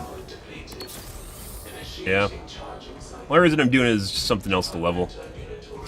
I definitely go back to the Warhammer. Chainsaw Sword 100% is the best of the three, though. Moving to your location. You have their attention. But, you know, obviously if you're going to be gimped and play Assault, Not get another shot at this.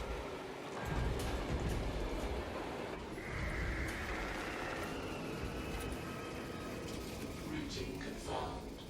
Train inbound. Please clear the tracks. that's how you make the train come through there. Cogitating proposition. Change which side of the track it comes on?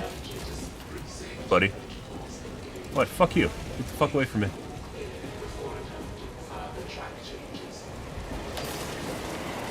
Yeah, so it changes which side of the track it comes on.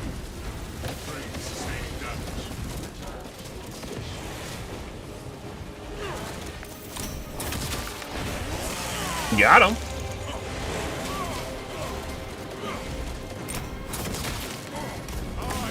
Guys. I can do this, or I can just play with the heavy and the melta and literally just kill every single one of the guys that's literally coming up right now. Like, instantly.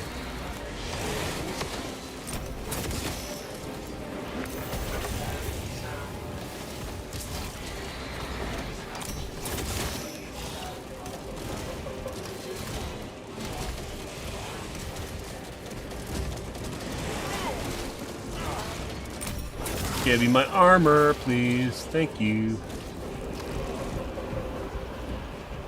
Dead.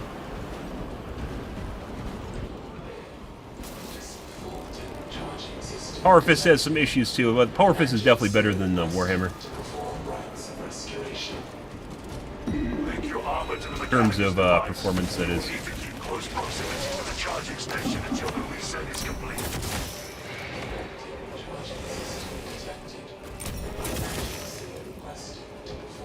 Power Fist has issues with, like, if you try to do an attack chain, like, you don't go forward.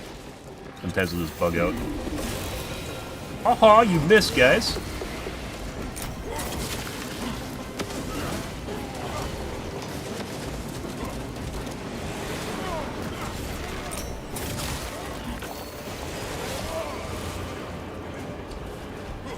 Buddy. Yep.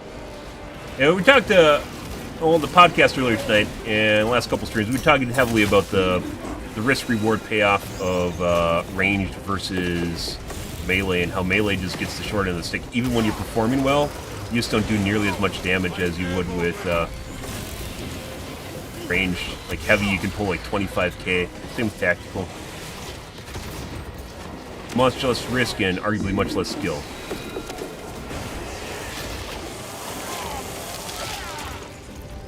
We finished off Melta earlier tonight. Melta legit just melts, especially if you go into heavy mode. You can just DPS down stuff. Even though it doesn't do that much damage to boss, you just hammer through them by using heavy mode.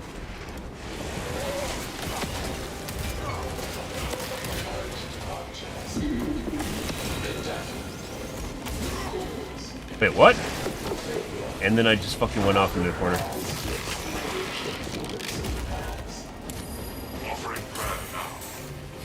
Alright, alright, alright. The medkits.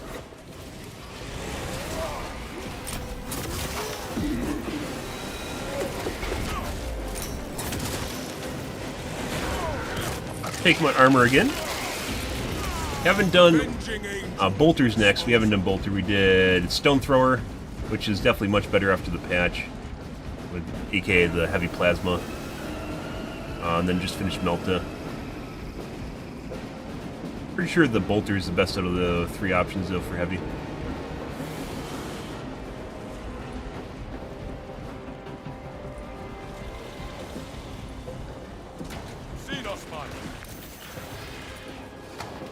Ha ha ha!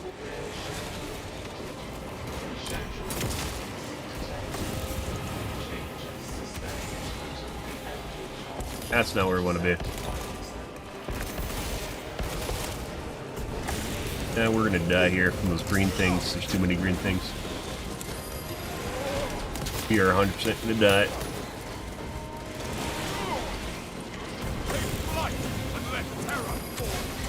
Fuck off, green things. Armor! And we're just gonna fucking... yeah.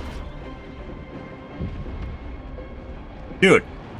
Those fucking green things are so trolly.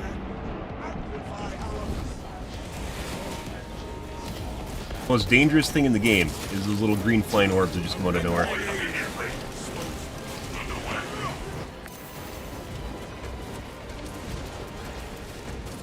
I think he just launched the train. Yeah.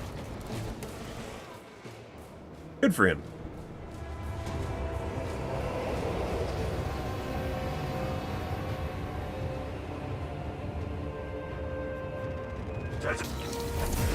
Beautiful, guys. Good.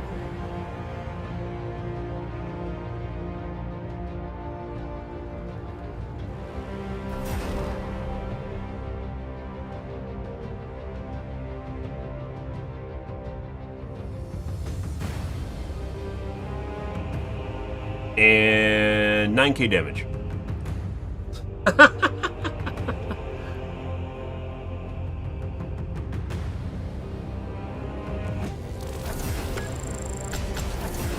And Gene Seed? Oh, 6k. Burn. Yeah, I do too. Well, you have to be able to see them. That's one of the problems with them. Is they legit, like, when in the middle of the waves, like, they flap so high that you can't see them, and you're trying to deal with the shit that's trying to, like, you know, on the ground that's trying to kill you. Yeah, of course, I also shoot them when I see them. You have to see them and be able to shoot them to shoot them.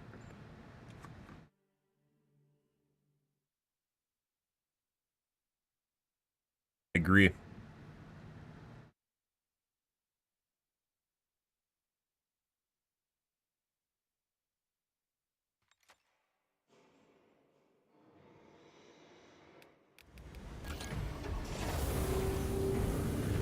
Alright.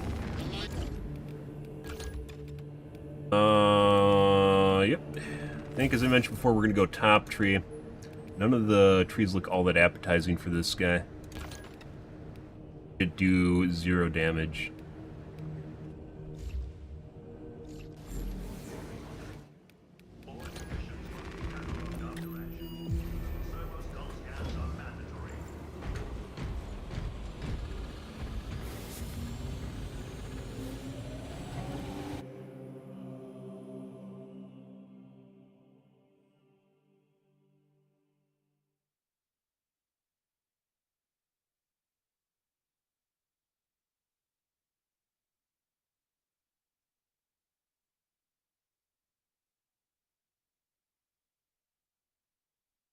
Oh.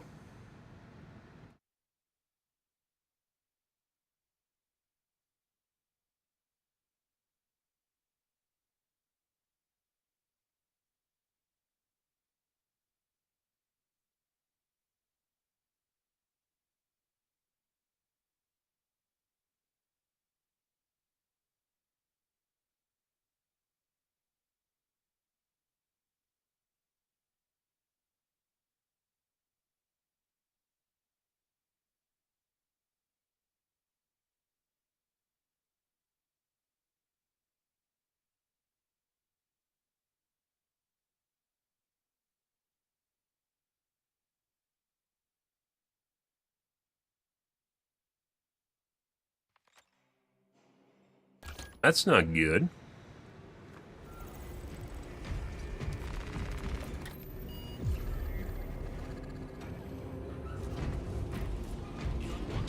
Usually when this happens, we start running into a bunch of lobbies that we can't join.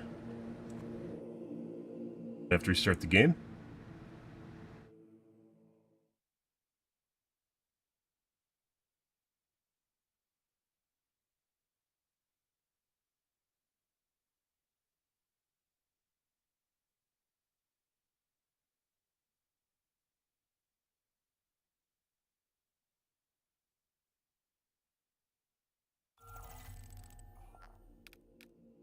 Okay. And we got heavy. Lo and behold. Bolter, here we come.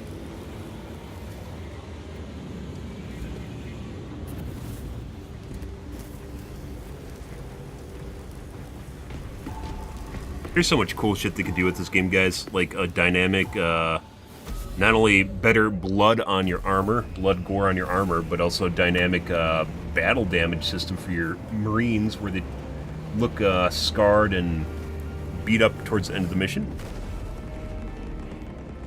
Lots of cool shit you could do.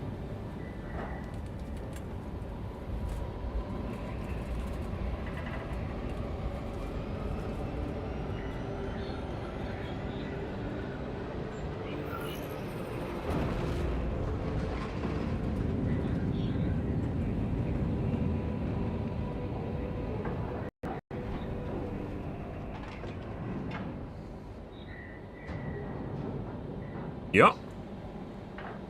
But once again, keeping people in the game is the first thing they need to work on, and procedurally generated levels is the start of that. Even if they aren't story-based and aren't nearly as cool, people need different things in different areas to go through. Oh, Inferno. I thought I was missing something in my life. We're tasked with providing assistance, but we have since lost contact. I haven't played nearly enough Inferno. To the Cadian outpost and establish their fate. You must then infiltrate the refinery and complete demolition's deployment. Trigger detonation only when the main swarm has entered the plaza zone. Captain Akaram will coordinate our efforts over Vox. Deployed and ready.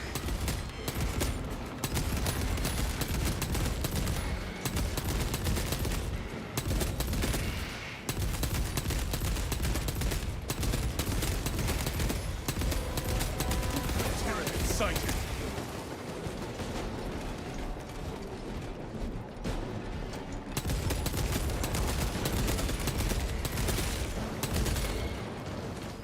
Huh.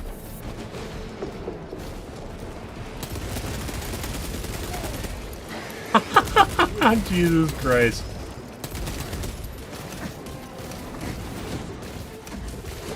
Execute Iron Halo tactics.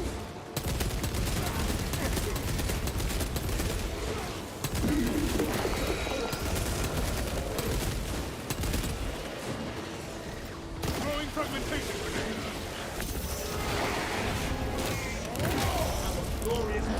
Ah.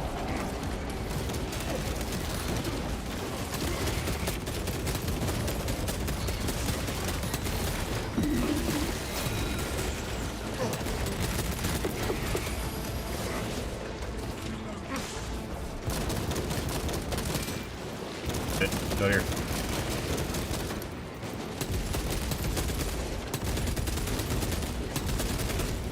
Dude.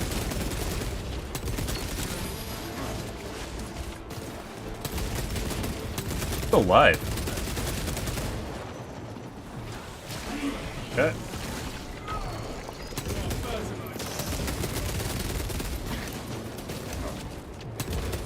Calibrate your aim, brother. Good. You know what time it is? Quitting time! Oh, Idwin showed up. Yay! We can finally leave. No longer enslaved to be a streamer.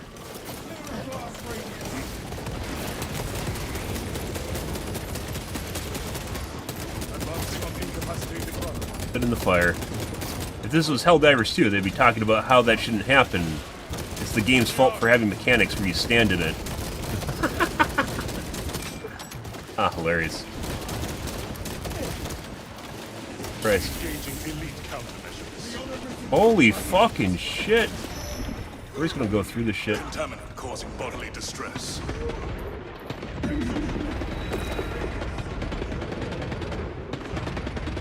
I'm almost out of ammo.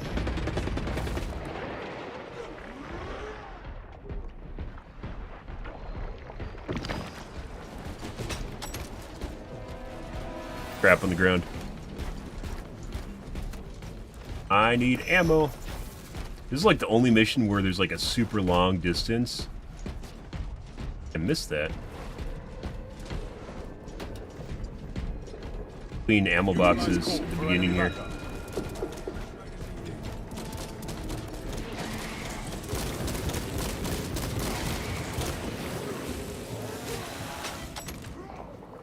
Buddy.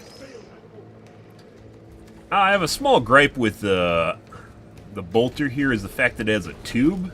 Like it's some sort of goo that's going into the bolter as opposed to rounds. Iron Halo ready. Things OP as shit. I'm on gray level too. Rounds expended.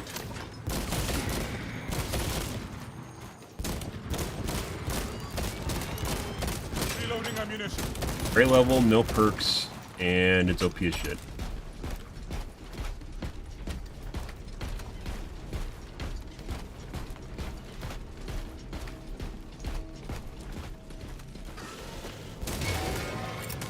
Frag grenade deployed. Can't dodge that because I'm in a heavy.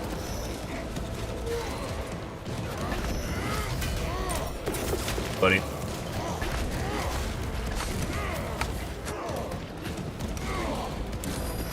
I dodged and heavy.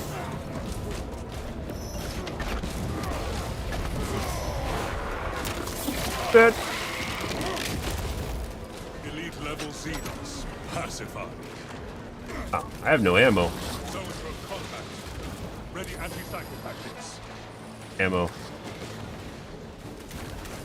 I mean, I guess we aren't even going to find ammo even to go up here, are we?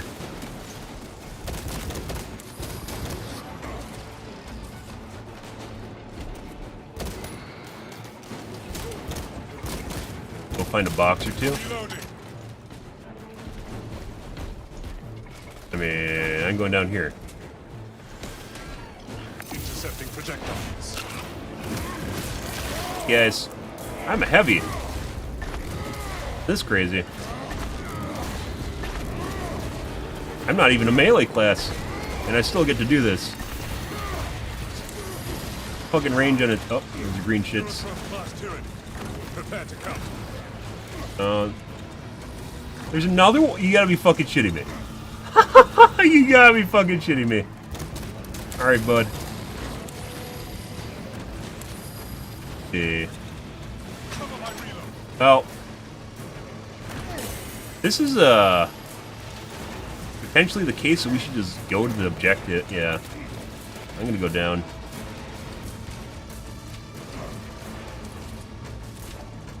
Oh, okay.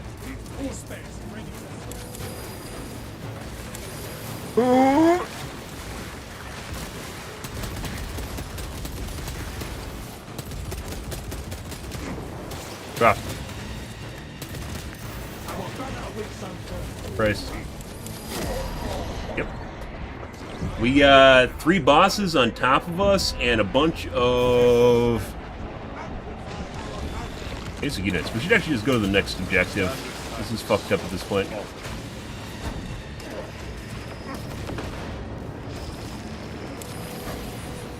Thought that guy keeps attacking. Oh look, there's more heavy units here. You gotta be fucking shitting me. They're all fucking melee fucks too. There's no fucking way. Iron Halo protocol in progress. Huh. Corner? I am in a corner. Yeah. The game really didn't want us to finish this one. That's incredible.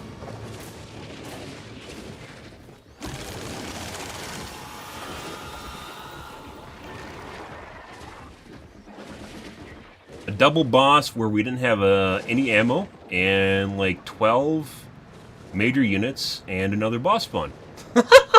And there's small fry in there too. Yeah. I think I rolled into a corner as opposed to... Why did I even try attacking them? I should have just went with my original plan, which was just to go to the next waypoint. Like cases like this, like in Helldivers 2, like where the simulation wants to kill you, you just leave. You don't even bother, you just go to the next area. You are wounded, but unbroken. I will not yield to these wounds. Don't even bother with it. Like...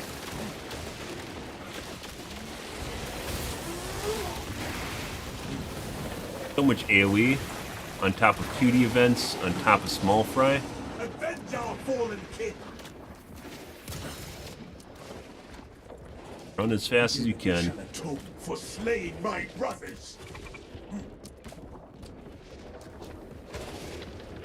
He actually moves faster if he just ran right now, and he's probably going to get caught up to at the door because he's rolling. This guy doesn't run nearly as fast as...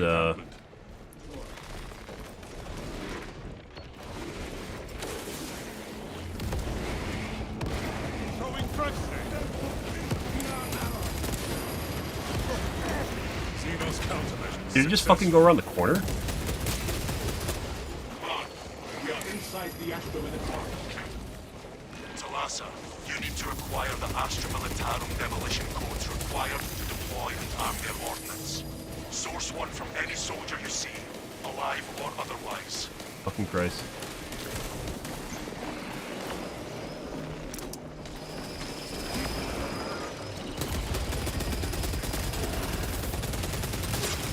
Iron Halo online.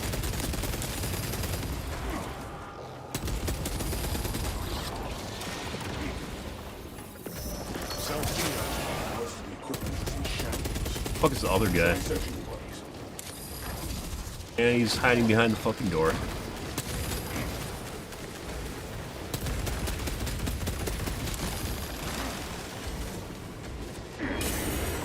I don't even know what I fucking just got hit by.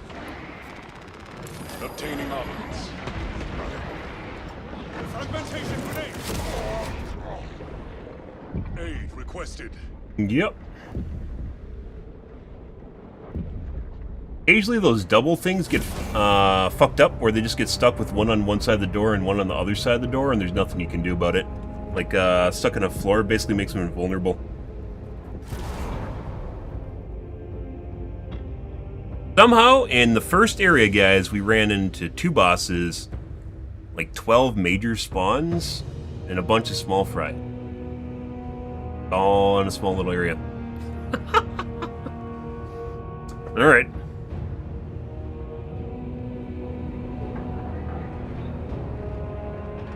Best thing we could do there, by the way, was go to the next area so that we can get supplies, resupplies, ammo we desperately needed, and then hold them at the door. The other guy, for some reason, decided he wanted to fight outside the door, which basically got him killed. And the other guy besides him was a shield guy, and he can't do anything against all that shit. We needed the other guy to survive.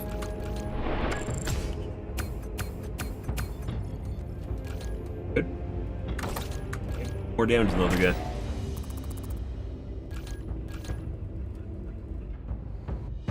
Well, occasionally you get those. We had a bunch of those last week, but haven't had one of those in a long time.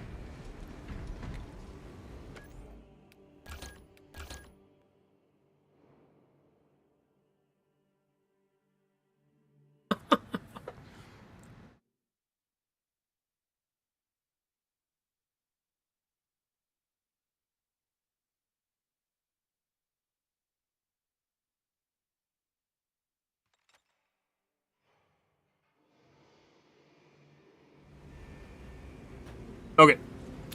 Well, we didn't get anything from that, obviously, because we went through one area. We don't have enough time for another game, guys. That was supposed to be our last game, because it's 4 a.m. and quitting time, so I don't fuck up my sleep schedule too much. Anyways, guys, we're out here for this evening. We made a new video at the beginning of the stream podcast discussing the meta and overall direction of the game itself and how they can actually improve it if they want to maintain their player base, which may or may not. Depends on what they want to do with the game itself. Just pumping out occasional content and just a bunch of cosmetics is not going to keep people interested in the game when they're replaying the same 6 levels over and over and over again.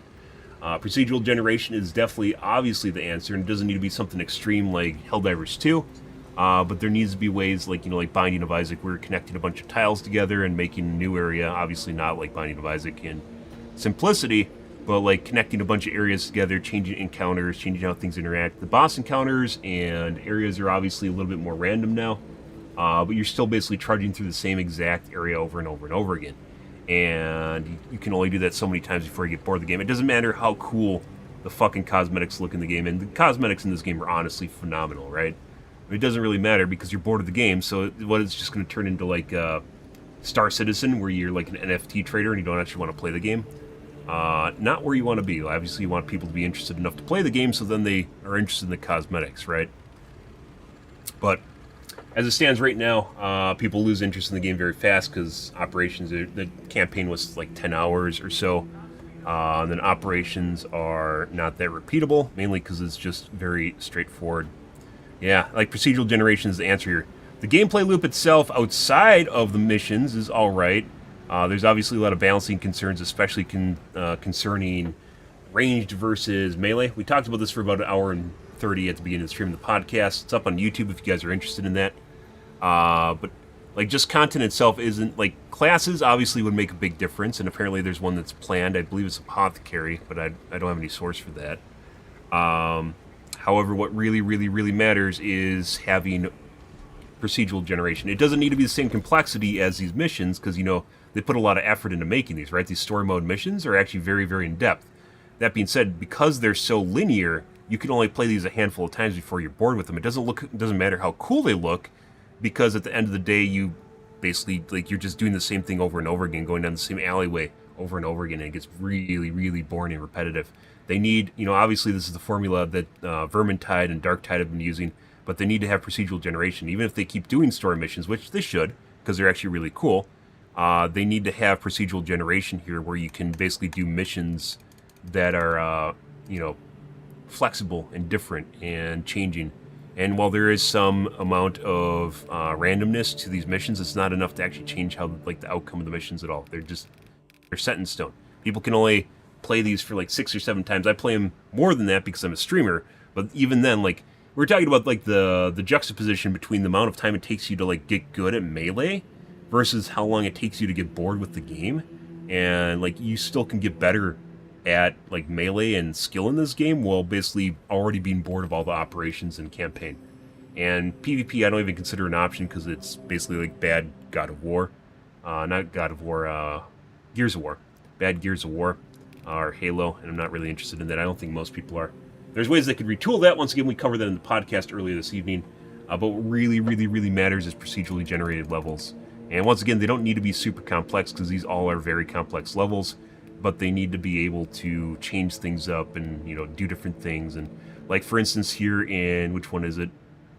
This guy, like, for instance, a module here is the train at the end, right? Where you do the payload. That's an example of stuff, you know, it's kind of like mini games you can do in the middle of the game. Changes it up. It's slightly different. But many of these are just straight up corridors with like cinematography added on top of it, like just cool level design on top of it.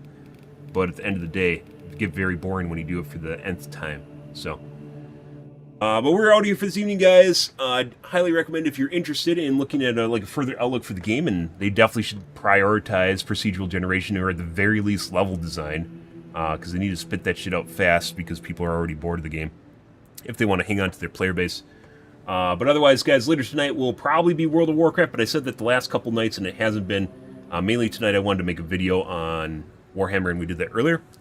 But tonight will probably be World of Warcraft, but we'll see. We have to gear up, guys, do my keys, well, finish gearing, do keys, do mythics, and get through the content. So that probably takes us about a week to do that, where I can gear up my character of games, and then we'll either probably be playing Deadlock, Overwatch tanking, or maybe come back to Space Marines too. But even then, I didn't plan on playing this game for a prolonged period of time. It's very easy to see how repetitive it gets super fast. So, procedural generation, just like with Binding of Isaac, Hades, is really the answer to stuff like this and how it works out. And once again, it doesn't need to be super complex, but it needs to be an alternative option where you can play. And I know they have Horde on the game map at the end of next year, which is way too far away. Everyone's going to be bored of the game by then. They have Horde mode, but that's, my guess, is just going to be like COD Zombies, which once again is very linear and not really, I don't even think it's really kind of the way the game's designed. You could design it around it, but it's not currently designed around like kind of a last stand scenario, because you're designed to move through areas and clear them. Right.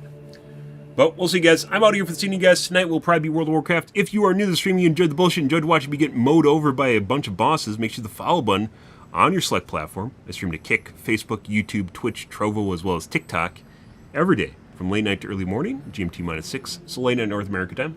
I usually stream for about 5 to 6 hours, give or take. Depends on my life, what's happening, etc., etc., guys. We're not back up to the 5 to 6 hour mark yet, but we're getting there, guys. Hopefully we can roll things back. But, alrighty, guys, I'm out here for this evening, guys. Thanks for watching my stream as always, and I hope you guys have a wonderfully fantastic Monday/Tuesday. Have a good day, guys.